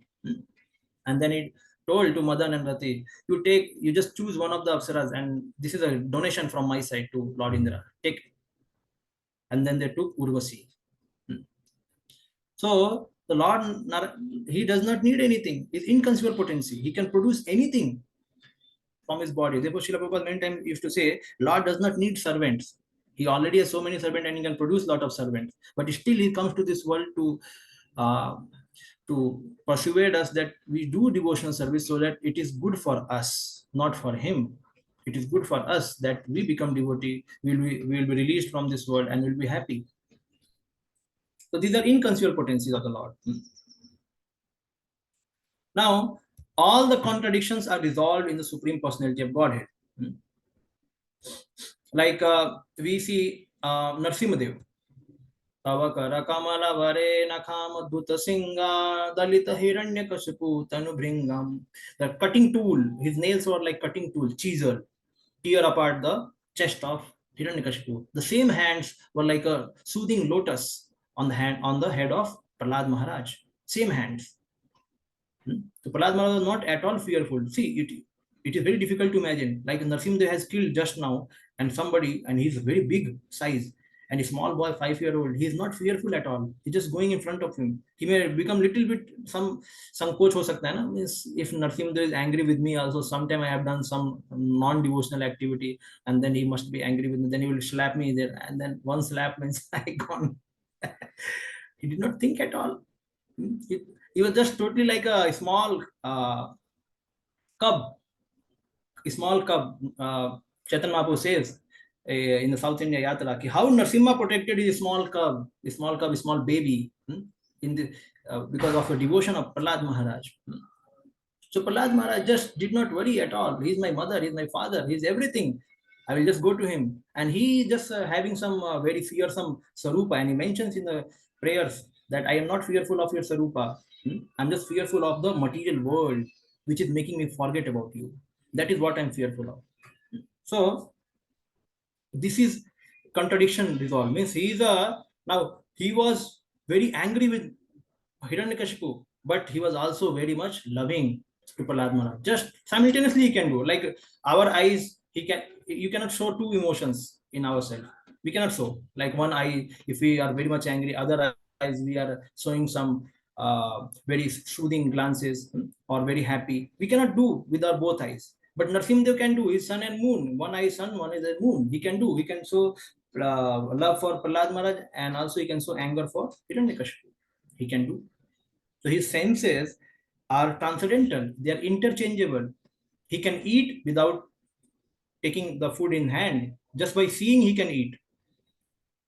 So these are the contradictions in the Lord. In the same senses, it is resolved here. Like for in 10th canto, Trinavarta, Leela is there. Now Yashoda Mai is picking up a small Krishna in her lap. Now Krishna immediately became very happy. It is said he became happier than the universe. So then Yashoda Mai was thinking, my Kana, how he's become so much happy? So immediately she put him down. Because Krishna understood now Tirunavata is coming and he's going to fly me up. So I want to take a ride of Vrindavan by flying with Tirunavata. So therefore he increased his weight. And then Tirunavata came, that whirlwind, and took Krishna away. And then Krishna was flying in Vrindavan, saying, "Oh, so such a nice atmosphere here." Krishna got nice jolly ride. Then Krishna thought, "Oh, so many gopis, they are worried about me. My mother is worried now. They are fainted. Many got fainted. So now I have to come down." So immediately, so he increased his weight in the lap of Yashoda, and he decreased his weight when Trinamata came and took him. And when he understood, now I have to increase my weight now because I have to come down. So then he increased his weight, and he held the Trinamata also by his neck. And then what happened? The Trinamata could not handle him because he then thought, why is so much heavy now? Immediately the Krishna became so heavy, he started falling from the sky down to earth. And then his head got smashed with some stone. So we can see the contradictory things in the Lord.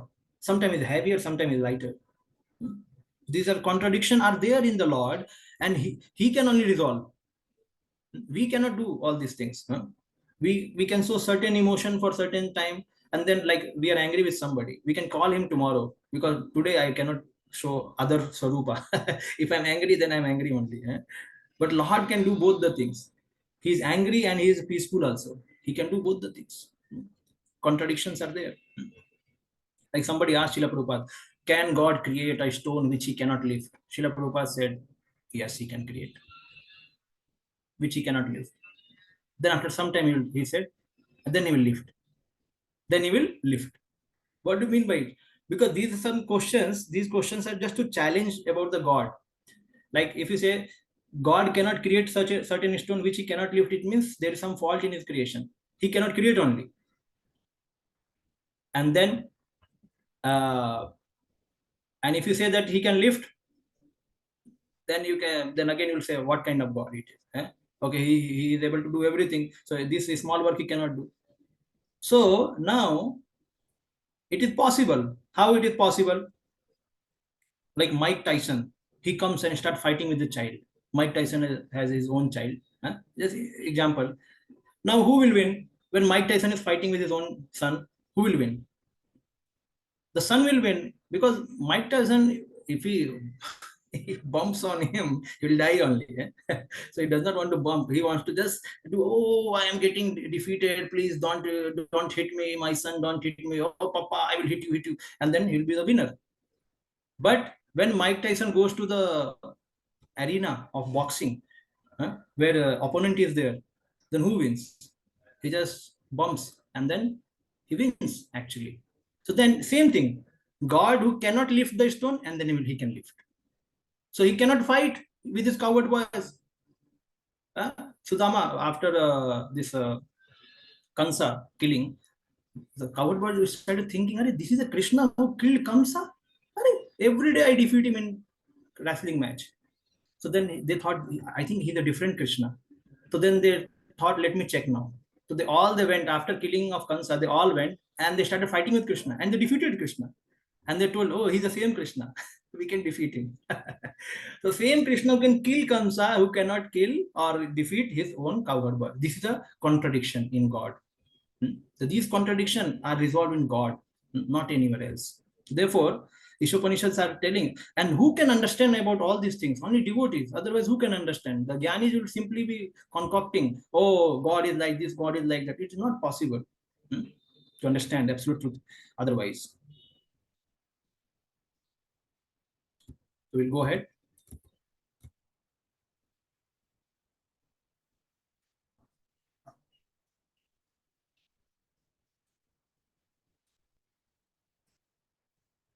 Shreyas Vaichal Prabhu, yes.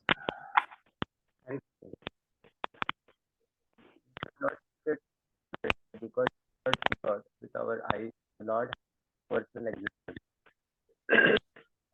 Three Ishopanishads refutes this argument that No, your sound is breaking actually.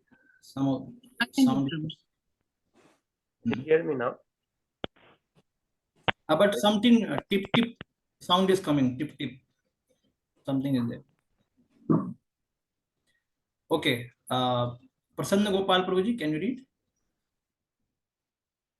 Yes, sir. Because of Jiva's inability to conceive Lord's contradiction, point A, he accepts only Lord's impersonal activities and rejects his personal feature. We should not take it for granted that because we cannot see God with our eyes, the Lord has no personal existence. Sri Ishopanishad refuses this argument by declaring that the Lord is far away, but very near also. The abode of the Lord is beyond the material sky, and we have no means to measure even his material sky. If the material sky extends so far, then what to speak of the spiritual sky, which is altogether beyond it. That the spiritual sky is situated far, far away from the material universe is confirmed in Bhagavad Gita 15.6. But despite of Lord's being so far away, he can at once, within less than a second, descend before us with a speed of swifter than that of mind or wind. He can also run so swiftly that no one can surpass him. This has already been described in the previous verse. Okay. So again, Srila Prabhupada is saying that if we cannot see God, does not mean that he does not have any existence. And he does not have any existence. No. The Lord reveals by his own will. You cannot put a torch in the night and start searching for sun, because sun will not come in night. Sun will come in the daytime. So we have certain limitations we cannot see, but Lord can stand in the Patal and he can see the Satyalok. Just from Patal he can see Satyalok. Even if a small shape like Brahman avatar, he can see what is happening in there, but our eyes cannot see. So we have material limitations also. We have no spiritual perfection also. So there are so many limitations are there. Now Columbus, he found out America, but in 1490. Now we don't think that America was created when he came. No, America was there beforehand, but he found out in certain year. In the similar way, our scientists are trying to find out better knowledge, better knowledge. So it does not mean the knowledge is not there, but they are trying to find out. So it means here it is mentioned, even this material sky extends so far. What we speak of spiritual sky, there is a lot to be known about this material world, which we are deficient. And when spiritual world, we talk about spiritual world, that is beyond senses only. How to know? So therefore, it is not easy to know unless the Lord reveals. Yes. Yes, go ahead. Who is there? Yes. Rupanuga Mataji, can you read?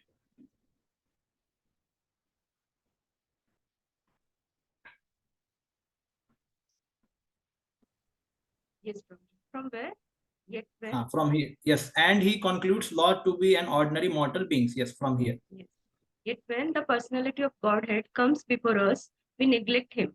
Such foolish negligence is condemned by the Lord in the Bhagavad Gita, where he says that the foolish drive him, considering him a mortal being.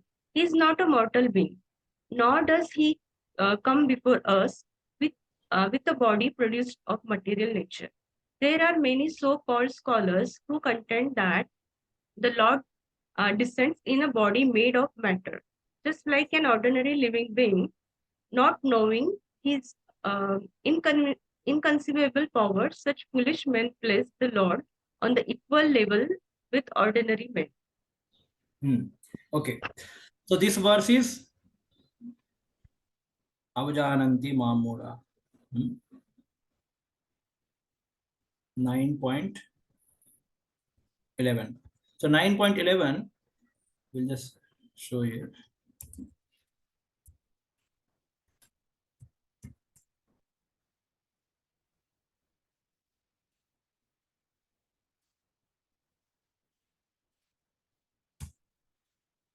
Avajananti Mamura. Yes. Avajananti Mamudha Manusim Tanamashritam Param Bhavam Ajananto Mam Bhuta Maheshwaram. Now, till now, what we are reading, now Srila Prabhupada is mentioning about the inconceivable potencies of the Lord. And he is telling that Lord is there, even you cannot see Lord is there. Now, when Lord is visible, then people misunderstand him something else. Okay, Lord is not visible, then somebody can say Lord is not there. But when Lord is visible, then you misunderstand him to be somebody else. That is another problem. Now, what is that problem? Manusum tanum ashritam. Then people say, this is the biggest flaw. This is the biggest flaw. Actually, people may not understand Lord when he's not there. But when Lord comes, then it's a personal offense. The Mayavadis, they say Lord cannot come without taking material body here. He must accept material body. Then only he can come. They say like that. This is their, they want to force upon it. And some people, some other religion, they say Lord will not come because this material is so dirty. Why Lord will come here? So some people say, don't, the Lord does not come. Huh? And some say, even if he comes, he will have material body. So therefore, Krishna mentions that these are mudhas. They do not know that param bhavam ajananta. They do not know about my transcendental nature. Mama bhuta maheshwaram. I am a maheshwaram. Ishwar of everything. I'm Ishwar of all jivas. I'm Ishwar of all the planets, all the living entities. So they do not know about me. Okay. So here also Ishvara Parama Krishna. Okay. In this, Srila Prabhupada mentions a very nice thing in this verse. Why these people don't understand the Lord? So one thing is the poor fund of knowledge. Like some scholar, this purport is very long, will not go in reading. He says here, like one scholar, he thinks Krishna is also very nice person. He has got nice beauty. He has got nice opulences. So he must be born with a pious activities. Here he must have done some good pious activity, and so he has got all these results in this life.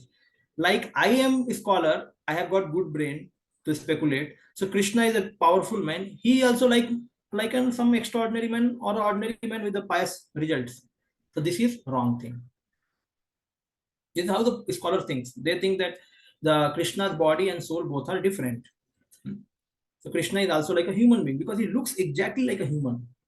Exactly like a human.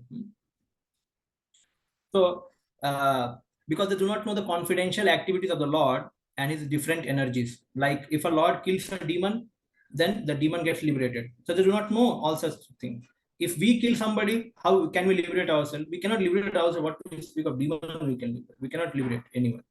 So then this, because of poor fund of knowledge about the Lord and his activities, they do not know about confidential activities of Lord and his energies, how the Lord plays.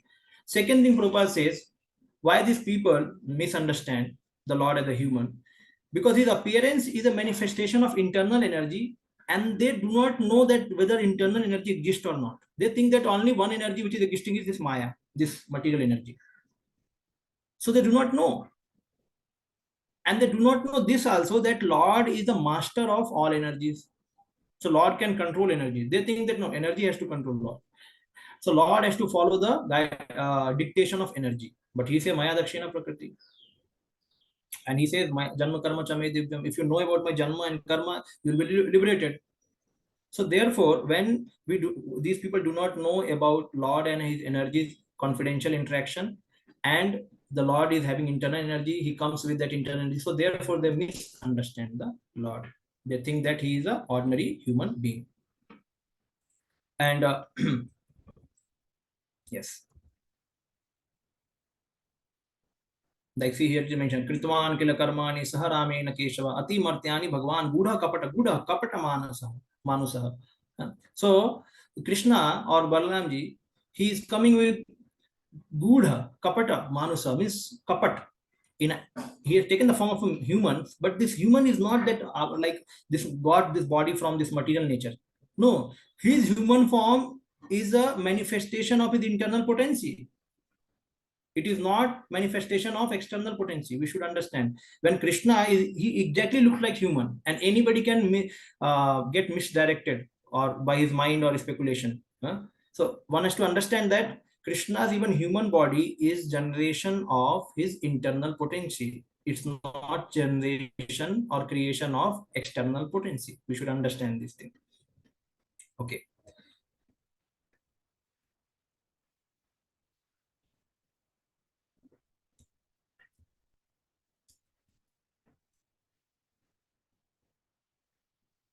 Not knowing internal, yeah.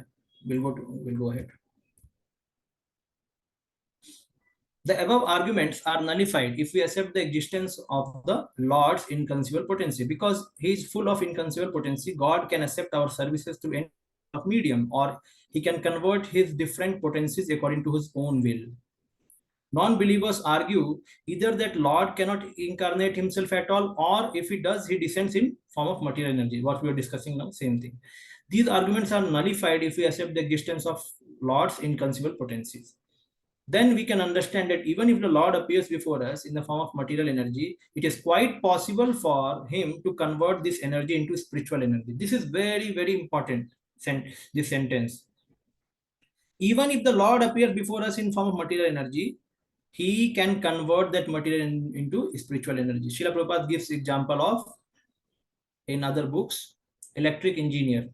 Like he knows, now the electricity is there. If it is put into the fridge, so the fridge will use the electricity for cooling purpose. Then the electricity is put into the heater will use the electricity for heating purpose. Now these two machines are designed by electrician, or you can say engineer, electric engineer. Just take a reference like that. So then he had designed the fridge and heater. So then he is using the same energy and for different purposes. So Krishna, when he comes into material world, like Prabhupada is going to mention of DT forms, so DT form is having material, so-called material, apparently looks material, but he is using this material to to give the opportunity to a devotee to have a loving reciprocation with the Lord, or service with the Lord. So his spiritual reciprocation is there, even though externally it is looking material. So he can change material into spiritual. This is very important. For me, something is matter, but for Krishna, that is spiritual. That is what mentioned here. So first Prabhupada said that Lord has inconceivable potency. He need not to accept material energy. And then he said, even if he accepts material energy, he can change material energy into spiritual energy. Now we have to accept both the things. One thing, Lord need not to descend having taken material body. But even if he takes material body in the form of now deities, that matter is not matter, that is spiritual. So this is the you can say inconceivable potency of the Lord. Since the source of the energy is one and the same, the energies can be utilized according to his will, according to the will of their source. For example, Lord can appear in form of Archa Vigra, deity supposedly made up of earth, stone, or wood. Deity forms, although engraved from the wood, stone, or other matter, not idols or iconoclasts content. So iconoclast means these are the people who break the deities. So there are many misconceptions about the deities. So this is all because people don't understand the inconceivable potency of the Lord. They misunderstand. भगवान आ नहीं सकते, यानी भगवान को आना है तो material body लेके आएंगे, और कुछ anything material you see that is material, break it, it is not Bhagwan. So these all misconceptions are there even in the many religious societies. Yes. So Prabhupada mentions at another place that there is a fight between personalist and impersonalist. Why there is a fight between impersonalist and personalist? They say God is everywhere. Why you are worshipping in a deity form? God is everywhere. Why you are worshipping in deity form? So Vishwanath Chakravarti Thakur, I will show you what he says.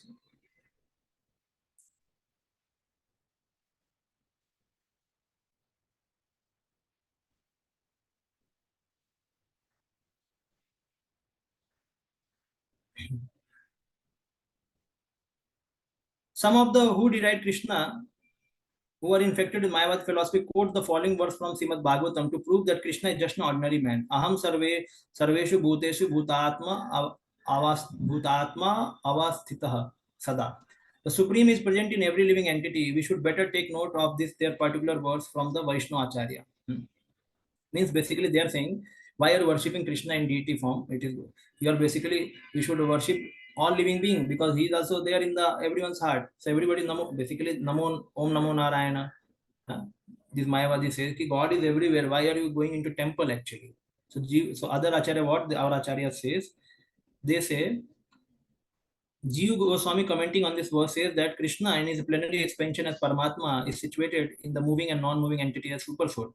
So any neophyte who simply gives his attention to Archa Vigraha, the form of Supreme Lord in the temple, and does not respect other living entity, is uselessly worshipping the form of Lord in the temple. So generally the neophyte has a tendency to disrespect devotees or not understand their position properly, neglect them, and they only think that Lord is everything. So see, this verse which Kapil Muni is saying, 3.29.21, Kapil Muni is saying the same thing what Ji Goswami is mentioning here, that what is the intention behind saying this verse? Ki I am spread everywhere and you are worshipping me in the temple. What is the use of your worship? Krishna is saying this thing. But why is saying? Because he's not telling that you should not worship me. He's telling you are disrespecting other living entities, thinking that I am not there. I am only in your temple as a deity. I am in the heart of every living entity as a Paramatma, and everybody's body is temple. So you should respect everyone. This is what Kapil Muni is saying and Jiva Goswami is saying. But neophyte, they think, oh, deity is there in temple. God is in temple only. God is not anywhere. And I can cheat, I can speak lies, and I can misbehave. I can do anything because God is only in temple. God is not outside. So that is why Kapil Muni is saying such kind of worship is useless worship. But Mayavadi, what they take the meaning, they take, see, God is saying, why you are worshipping me in temple? I am already all distributed everywhere. So why are you worshipping me in temple? So they take the meaning in this way. So that is a problem. So they both discuss the fight. Huh? These are the fight happens. So Biswanath Chakravarti Thakur wants that this sort of mentality should be corrected. A devotee should see because Krishna is present in everyone's heart as Paramatma, everybody's embodiment of the temple of the Supreme Lord. So one offer respect to the temple of the Lord. He should similarly properly respect each and everybody in which Paramatma dwells. Everyone should therefore be given proper respect and should not be neglected. So like that. So there are also many impersonators who deride temple worship. They say that God is everywhere. Why should one restrict himself in temple worship? But if God is everywhere, is he not in a temple or in deity? Although the personalist and impersonalist will fight with one another perpetually, a perfect Krishna devotee in Krishna consciousness knows that although Krishna is supreme personality, he is all pervading as confirmed in the Brahma Samhita. Although his personal abode is Golok Vrindavan, he is always staying there by his different manifestation of energies and his by plenary expansion. He is present everywhere in all parts of material and spiritual creation. So Lord is there in Golok also, is all pervading. Okay, so this concept also, like people worship any stone as God. Okay, God is all pervading, so I can worship any stone. No, you cannot worship any stone. God is everywhere, but it is not authorized. So therefore, the concept of deity comes. Deity is authorized by the scriptures, by the Lord. So we can worship deities. See, deity is a separate thing, and other things are separate. So now deity, I cannot keep any stone in temple and start worshipping. No, I have to keep a proper stone, and then the proper sculpture, the cutting should be there, and then proper with the ceremonial rituals and pure devotees calling Supreme Lord. Then the Lord agrees to appear in the form of deity so that he can take the service of devotees. He can become accessible to all the devotees. But unless these things follow, means this pran pratishtha and pure devotees coming and inviting Lord, you cannot worship any stone. Yes, Saligram Sila is separate thing, or Govardhan Sila. They are the Lord. So everything is not one, and everything is. We cannot say that सब कुछ एक ही है. हाँ? या तो सब कुछ एक ही चीज बताओ मेरे को, बार-बार confuse मत करो. No, there is diversity in the knowledge. Saligram Sila, Govardhan Sila are the Lord. No need to do Prana Pratishtha. They are Lord. But any ordinary stone cannot be a Lord unless it is authorized by scriptures and the Lord. This is important thing. But the other people impersonate because they don't want to worship the form of the Lord. So then they do all such kind of bahana.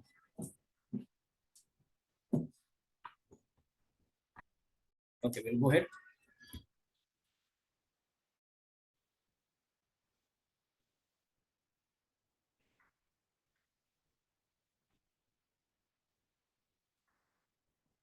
Yes. Yes, Yamuna, can you read? Yes, Pradeep. Here. Okay. How Lord through his inconceivable how Lord through his inconceivable potency appears before his devotees in an approachable way to accept their service. In our present state of imperfect material existence, we cannot see the Supreme Lord due to imperfect vision. Yet those devotees who want to see him by means of material vision are favored by the Lord, who appears in a so-called material form to accept his devotees' service. One should not think that such devotees who are in the lowest stage of devotional service are worshipping an idol. They are factually worshipping the Lord who has agreed to appear before them in an approachable way.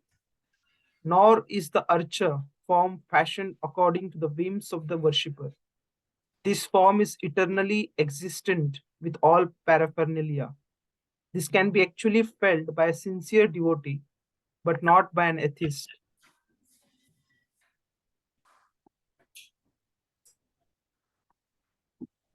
Yeah. Okay. Correct. So same thing, approachable way. There are like people question that how could this happen to my family? How could a temple be demolished? If Lord is there in the temple, then how could temple be demolished? How some flies are there sitting on the face of Krishna or Rama or Vishnu in the temple? How this is happening? Because he's a God himself. He could drive away the flies, or he's in the heart of the flies also. He could say to the fly, go away, otherwise it will be doomsday for you, or something wrong will happen. No. Now we have to understand the deity is for accessibility. Deities are there so that the devotees can access and serve the Lord. Deities are not to show their omnipotency. That okay, if somebody does anything wrong, ultimately offense will be considered. But at that point, something may not happen. Does not mean to say that Lord is not there. Lord is there, but he wants to just give one thing from his side, that you worship me, you serve me. Now, when devotees see that some flies are there on the face of Krishna, so then they think, okay, I have to clean the temple properly, or I have to serve Krishna, so that these things should not happen. They will put some air condition, and they will also create the situation so that flies won't come. So then it is a service for devotees, not to challenge the Lord, that oh, Lord is, whether Lord is there in this murti or not. Let me see now. Many times atheists, they do like this. If your Lord is there, I will clap 3 times and he should come out and tell, I am there. Otherwise, Lord is not there. So this, like this Kerala story also. These foolish people, these are totally foolish. These are making all nonsense arguments. No answer is there, and they are passing as a great people, and they are also deceiving other Hindus. Anyway, they are not Hindus. Hindus means what? They should know about their God first, and they are also sense gratifier only, materialist people. So one materialist is doing to other materialist, no worry, let them go. But the thing is that the real knowledge about the Lord has to be there. Lord is not to show his omnipotency. Like somebody asked question, किधर है भगवान, इतने लोगों की मृत्यु हो गई. That is the answer, that Bhagwan is there, because mrityu is there means Bhagwan is there. Lord comes in a form of mrityu for those who are atheist people, and he kills them. So that is the proof that Lord is there. And people say, unless Lord saves somebody, I cannot accept Lord. But Lord kills also. So we have to accept that this is also omnipotency, that Lord, that death is everywhere. Anyone can be, if death comes, then no one can save. मारने वाला है भगवान, बचाने वाला है भगवान. So if Lord kills there, that time also Lord is there. But people question, why could Lord did not save? Why are you questioning in this way? His function are both killing and saving. So when he's saving, you never question. And when he's killing, you're questioning. So therefore, one has to understand the right knowledge first. That Lord, in the form of a deity, he's for what purpose? In the form of a mrityu, he's for what purpose? We should not cross both. Okay. So regarding this Archa Vigraha, it is a great subject matter. Archa Vigraha. So Archa Vigraha, Srila Prabhupada used to say like a mailbox. Mailbox are there on the or the post offices. The many red boxes are there where we earlier used to put our letters, and then the postman used to take out and take to our place where we have written to. So now any box on the road is not authorized, but there are authorized red boxes, mail boxes, where postman would approach and he would take out the letters and take it to the place where it belongs. In the similar way, Prabhupada says every stone is not a deity, but a stone authorized by the Lord and scriptures and pure devotees to some rituals, then that deity is authorized, that he is a not symbolic representation. He is a Lord himself. Like sometime Prabhupada asked one devotee, where is Lord in the deity? So somebody said, he is in the heart of the deity. Srila Prabhupada said, it's not in the heart. The deity is the Lord. So never think that in the deity's heart, Lord is residing. No, the whole form of the deity is the Lord.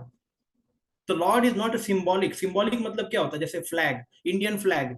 It's a symbolic that it represents India. Yes.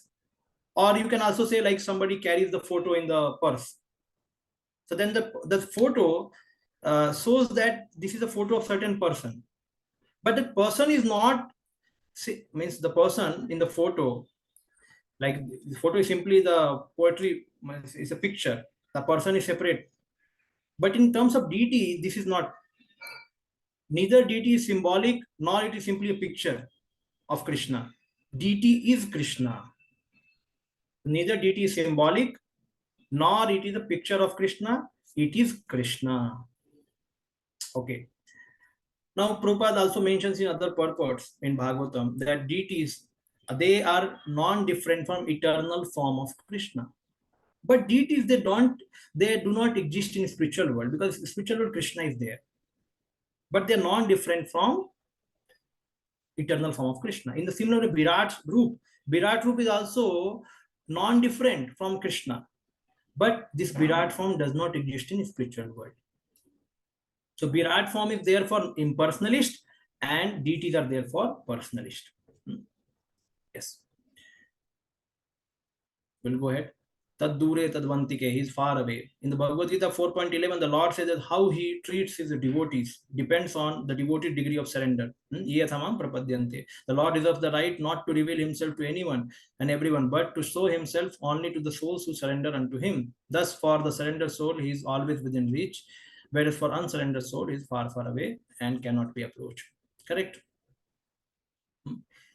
So Krishna himself says that Bhakta Mama Vijanati, only devotee can understand me. And one who surrenders unto me, then he can understand me, he can know me.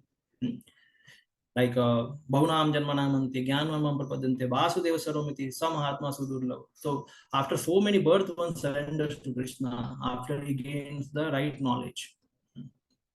Once surrendered, then Krishna reveals everything to him. Okay. Play of inconceivable potency of the Lord. Now, Saguna Nirguna. I will be sending one document. I think I sent yesterday. How many of you have got? All of you have got in WhatsApp group? Yes, Prajit, we have received those documents. I will also send today one document about DT, Archa. I don't have time to discuss here much. So DT, about that also I will be sending. Yeah, thank you, Prajit. Saguna and Nirguna. What do you mean by Saguna and Nirguna? Saguna means Lord is having qualities. Like Lord has 64 qualities, spiritual qualities. Nirguna means Lord has no material qualities, or he is not bound by three modes. He is beyond the modes. That is Nirguna. So it means Lord has both. Lord is Saguna and Nirguna. Yes. So why there is a confusion? Confusion is there in the head of impersonalist. Problem is there. So in this connection, two words revealed scriptures often apply to the Lord: Saguna with qualities and Nirguna without qualities. So Lord can exist both, Saguna and Nirguna. We are devotee, we can easily understand. Saguna means he has spiritual qualities, and Nirguna means he has no material qualities, or he is not bound by or not under the material laws. Nirguna. The word Saguna does not imply that when Lord appears with perceivable quality, he must take on material forms and be subject to the laws of material nature. For him, there is no difference between material and spiritual energy because he is source of all energy. As a controller of all energies, he cannot at any time be under their influence as we are. The material energy works according to his direction, therefore he can use the energy for his purpose without ever being influenced by any of the qualities of that energy. In this sense, he is nirguna, without qualities. Yes, Lord does not get affected. Even though he may be in the material world, lust, anger, pride, greed, envy, nothing can affect him. He's a nirguna. He's a nirguna. He's dancing with a gopi, somebody can misunderstand. He's a lusty fellow. He's not lusty. Lust cannot touch him only. He's killing some demon, somebody can understand. He's envious. He's angry. No, he's not angry. He's not envious. Nothing can touch him. He's a nirguna. So we should understand like that. Okay. He's a nirguna without qualities. Nor does the Lord become a formless entity at any time, for ultimately he is the eternal form, the primeval Lord. His personal aspect or his impersonal aspect of Brahman effulgence is but a glow of his personal ray. Yeah, we know that. So Lord is both Sagun and Nirgun. Reveals how he descends to favor his loving devotee. Now here the pastimes Prahlad Maharaj. We know that pastime, that how Prahlad Maharaj was asked by Hiranyakashipu, is Lord is there in this pillar? He said, yes, he is there. So never think that Hiranyakashipu ordered Lord to come. It is said here, Lord came to show favor to his devotee. Okay, Lord came to show favor. Atheist cannot fear Lord. Lord, you have to appear. If you don't appear, then I consider you are not existing. Lord will say, you keep on thinking, no problem. But if atheist troubles the devotee, so then Lord can protect his devotee from many other means also. He can do heart failure in the heart of Hiranyakashipu. उधर ही बैठे भगवान, उधर से फाड़ देंगे, अंदर से हाथ बाहर निकाल के खट गया हिरण्यकशिपु. भगवान कुछ भी कर सकते हैं. He can do anything.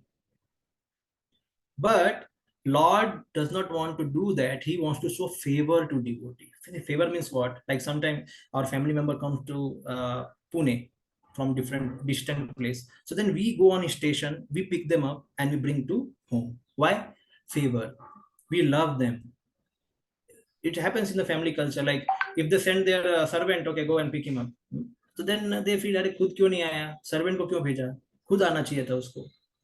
तो भगवान, Lord comes himself to show favor to his devotees. This is a special reciprocation. Otherwise, he can do anything with his energy. See, of course, the Lord has sufficient energy and agents who can vanquish atheists, but it pleases him to personally favor a devotee. That's why Lord comes. And there is no other reason. Even though Bhagavad Gita mentions that Lord comes for killing demons, but Prabhupada says no. He comes for simply favoring his devotees. There is no other reason. He can send anybody to kill demon. So what he says in Bhagavad Gita is trying to hide his love for a devotee. He's just telling, I come to establish dharma. I come to kill all the asuras. But especially I come to be with the devotees, to favor them. That is the real purpose. So yes.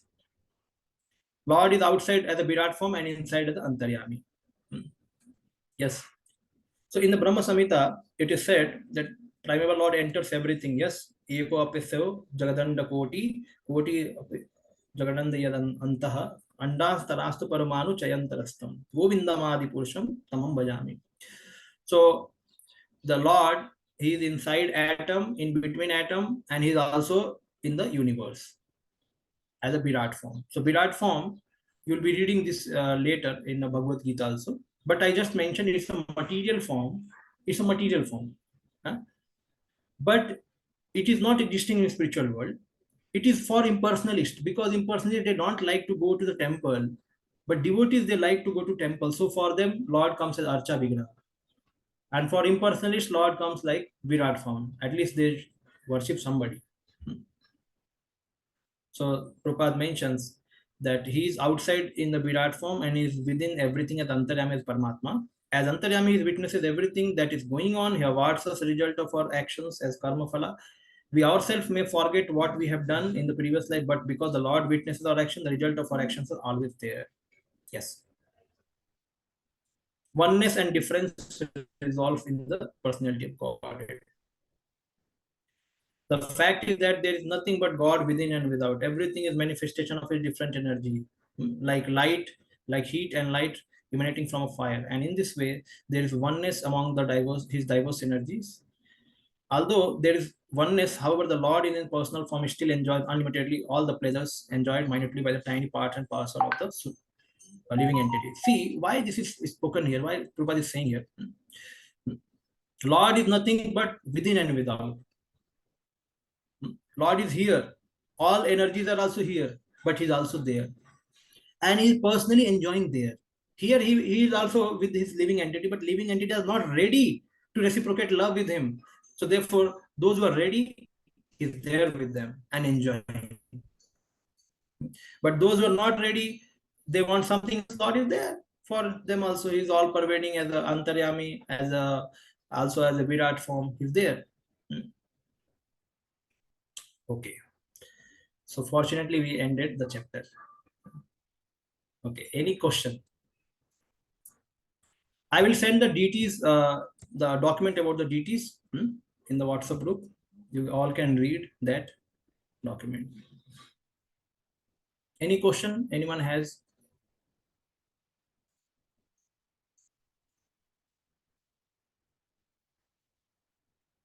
Yes, some Prabhuji was asking question. Did you get your answer in between you asking the question? Some Prabhuji was there, no? Yes, Prabhu. Answer. Did you get your answer? Yes, Prabhu. This inconceivable part is the most important thing which I can understand. That in our practical it is like we are considering all the aspects, not just the personalist, but even impersonal aspects. But then we are taking the complete picture into consideration, which impersonalists don't. They consider only impersonal, but we consider that yes, निर्गुण भी है, but main साकार है, और ये सारे aspects हैं भगवान के. Yeah, this is a good argument which we can present. Thank you. And we should also remember the deities are not symbolic representation; they are direct manifestation of the Lord. They are direct manifestation of the Lord, and they are not even picture of the something. Like some people say, "Oh, it's only a picture. It's not the Lord. It's only a picture." No. Again, if we click picture of a deity also, we cannot mishandle them. We have to handle them properly. We cannot throw anywhere here and there. Therefore, some Vaishnava etiquettes are there. We should not wear such t-shirts where Lord photos are there, even deities photo. You should be careful because then you start washing it. So we have to be very much careful. Or sometimes we sleep behind, we have something is the Lord is there and then you're sleeping, the Lord is down. So these are certain things we should be careful, otherwise it creates offense. So deities are not symbolic representation, they are the direct manifestation of the Lord for the purpose of taking service from the devotees. And by taking service from the devotee gets to know the Lord, gets to serve the Lord, and he becomes purified. And then Prabhupada mentions neophyte, he sees Lord as a stone. He knows that Lord is there, but he's a stone. He cannot talk to me. An advanced devotee, he sees same Lord. I did not show you that how Dhruv Maharaj, when he was leaving to the spiritual world, he was worshipping deity in Vadrika Ashram. Vadrika Ashram, he was worshipping deity. After worshipping deity, he left the spiritual world. So Prabhupada writes there, advanced devotees see the Supreme Lord in the deities, or in same deities only. And we may not see. We may think, oh, Lord will, when I will meet the Lord. Right now, I'm not able to see. The same Lord is there in front of me. So therefore, this practice is given. And again, we saw that how neophyte is warned that you should not disrespect outside people. Otherwise, impersonalists take the benefit of it. That you are all worshipping in deities, but you are disrespecting people. What is the use of a deity worship? So deity worship is meant to see the Lord everywhere. Lord is there in the heart of everyone. So it should advance us to this platform. That is comes Madhyam Adhikari. Madhyam Adhikari properly behaves with everyone. So it is not to minimize the deity worship. Deity worship everyone has to do, even advanced devotees do. But it is said that neophytes are quite attached to it and they neglect the other instruction of Shastra that we have to respect everyone and see the Lord in the heart of everything and everyone. Okay. With this will end. Srila Prabhupada ki jai. Gaur Bhaktivinoda ki jai. Vanchakalpatarubhishya kripa sindhubheva cha patitanam pavanebhyo vaishnavebhyo namo namah. Ananta Koti Vaishnavrinda ki jai. Srila Prabhupada ki jai. We'll meet next Saturday. Hare Krishna.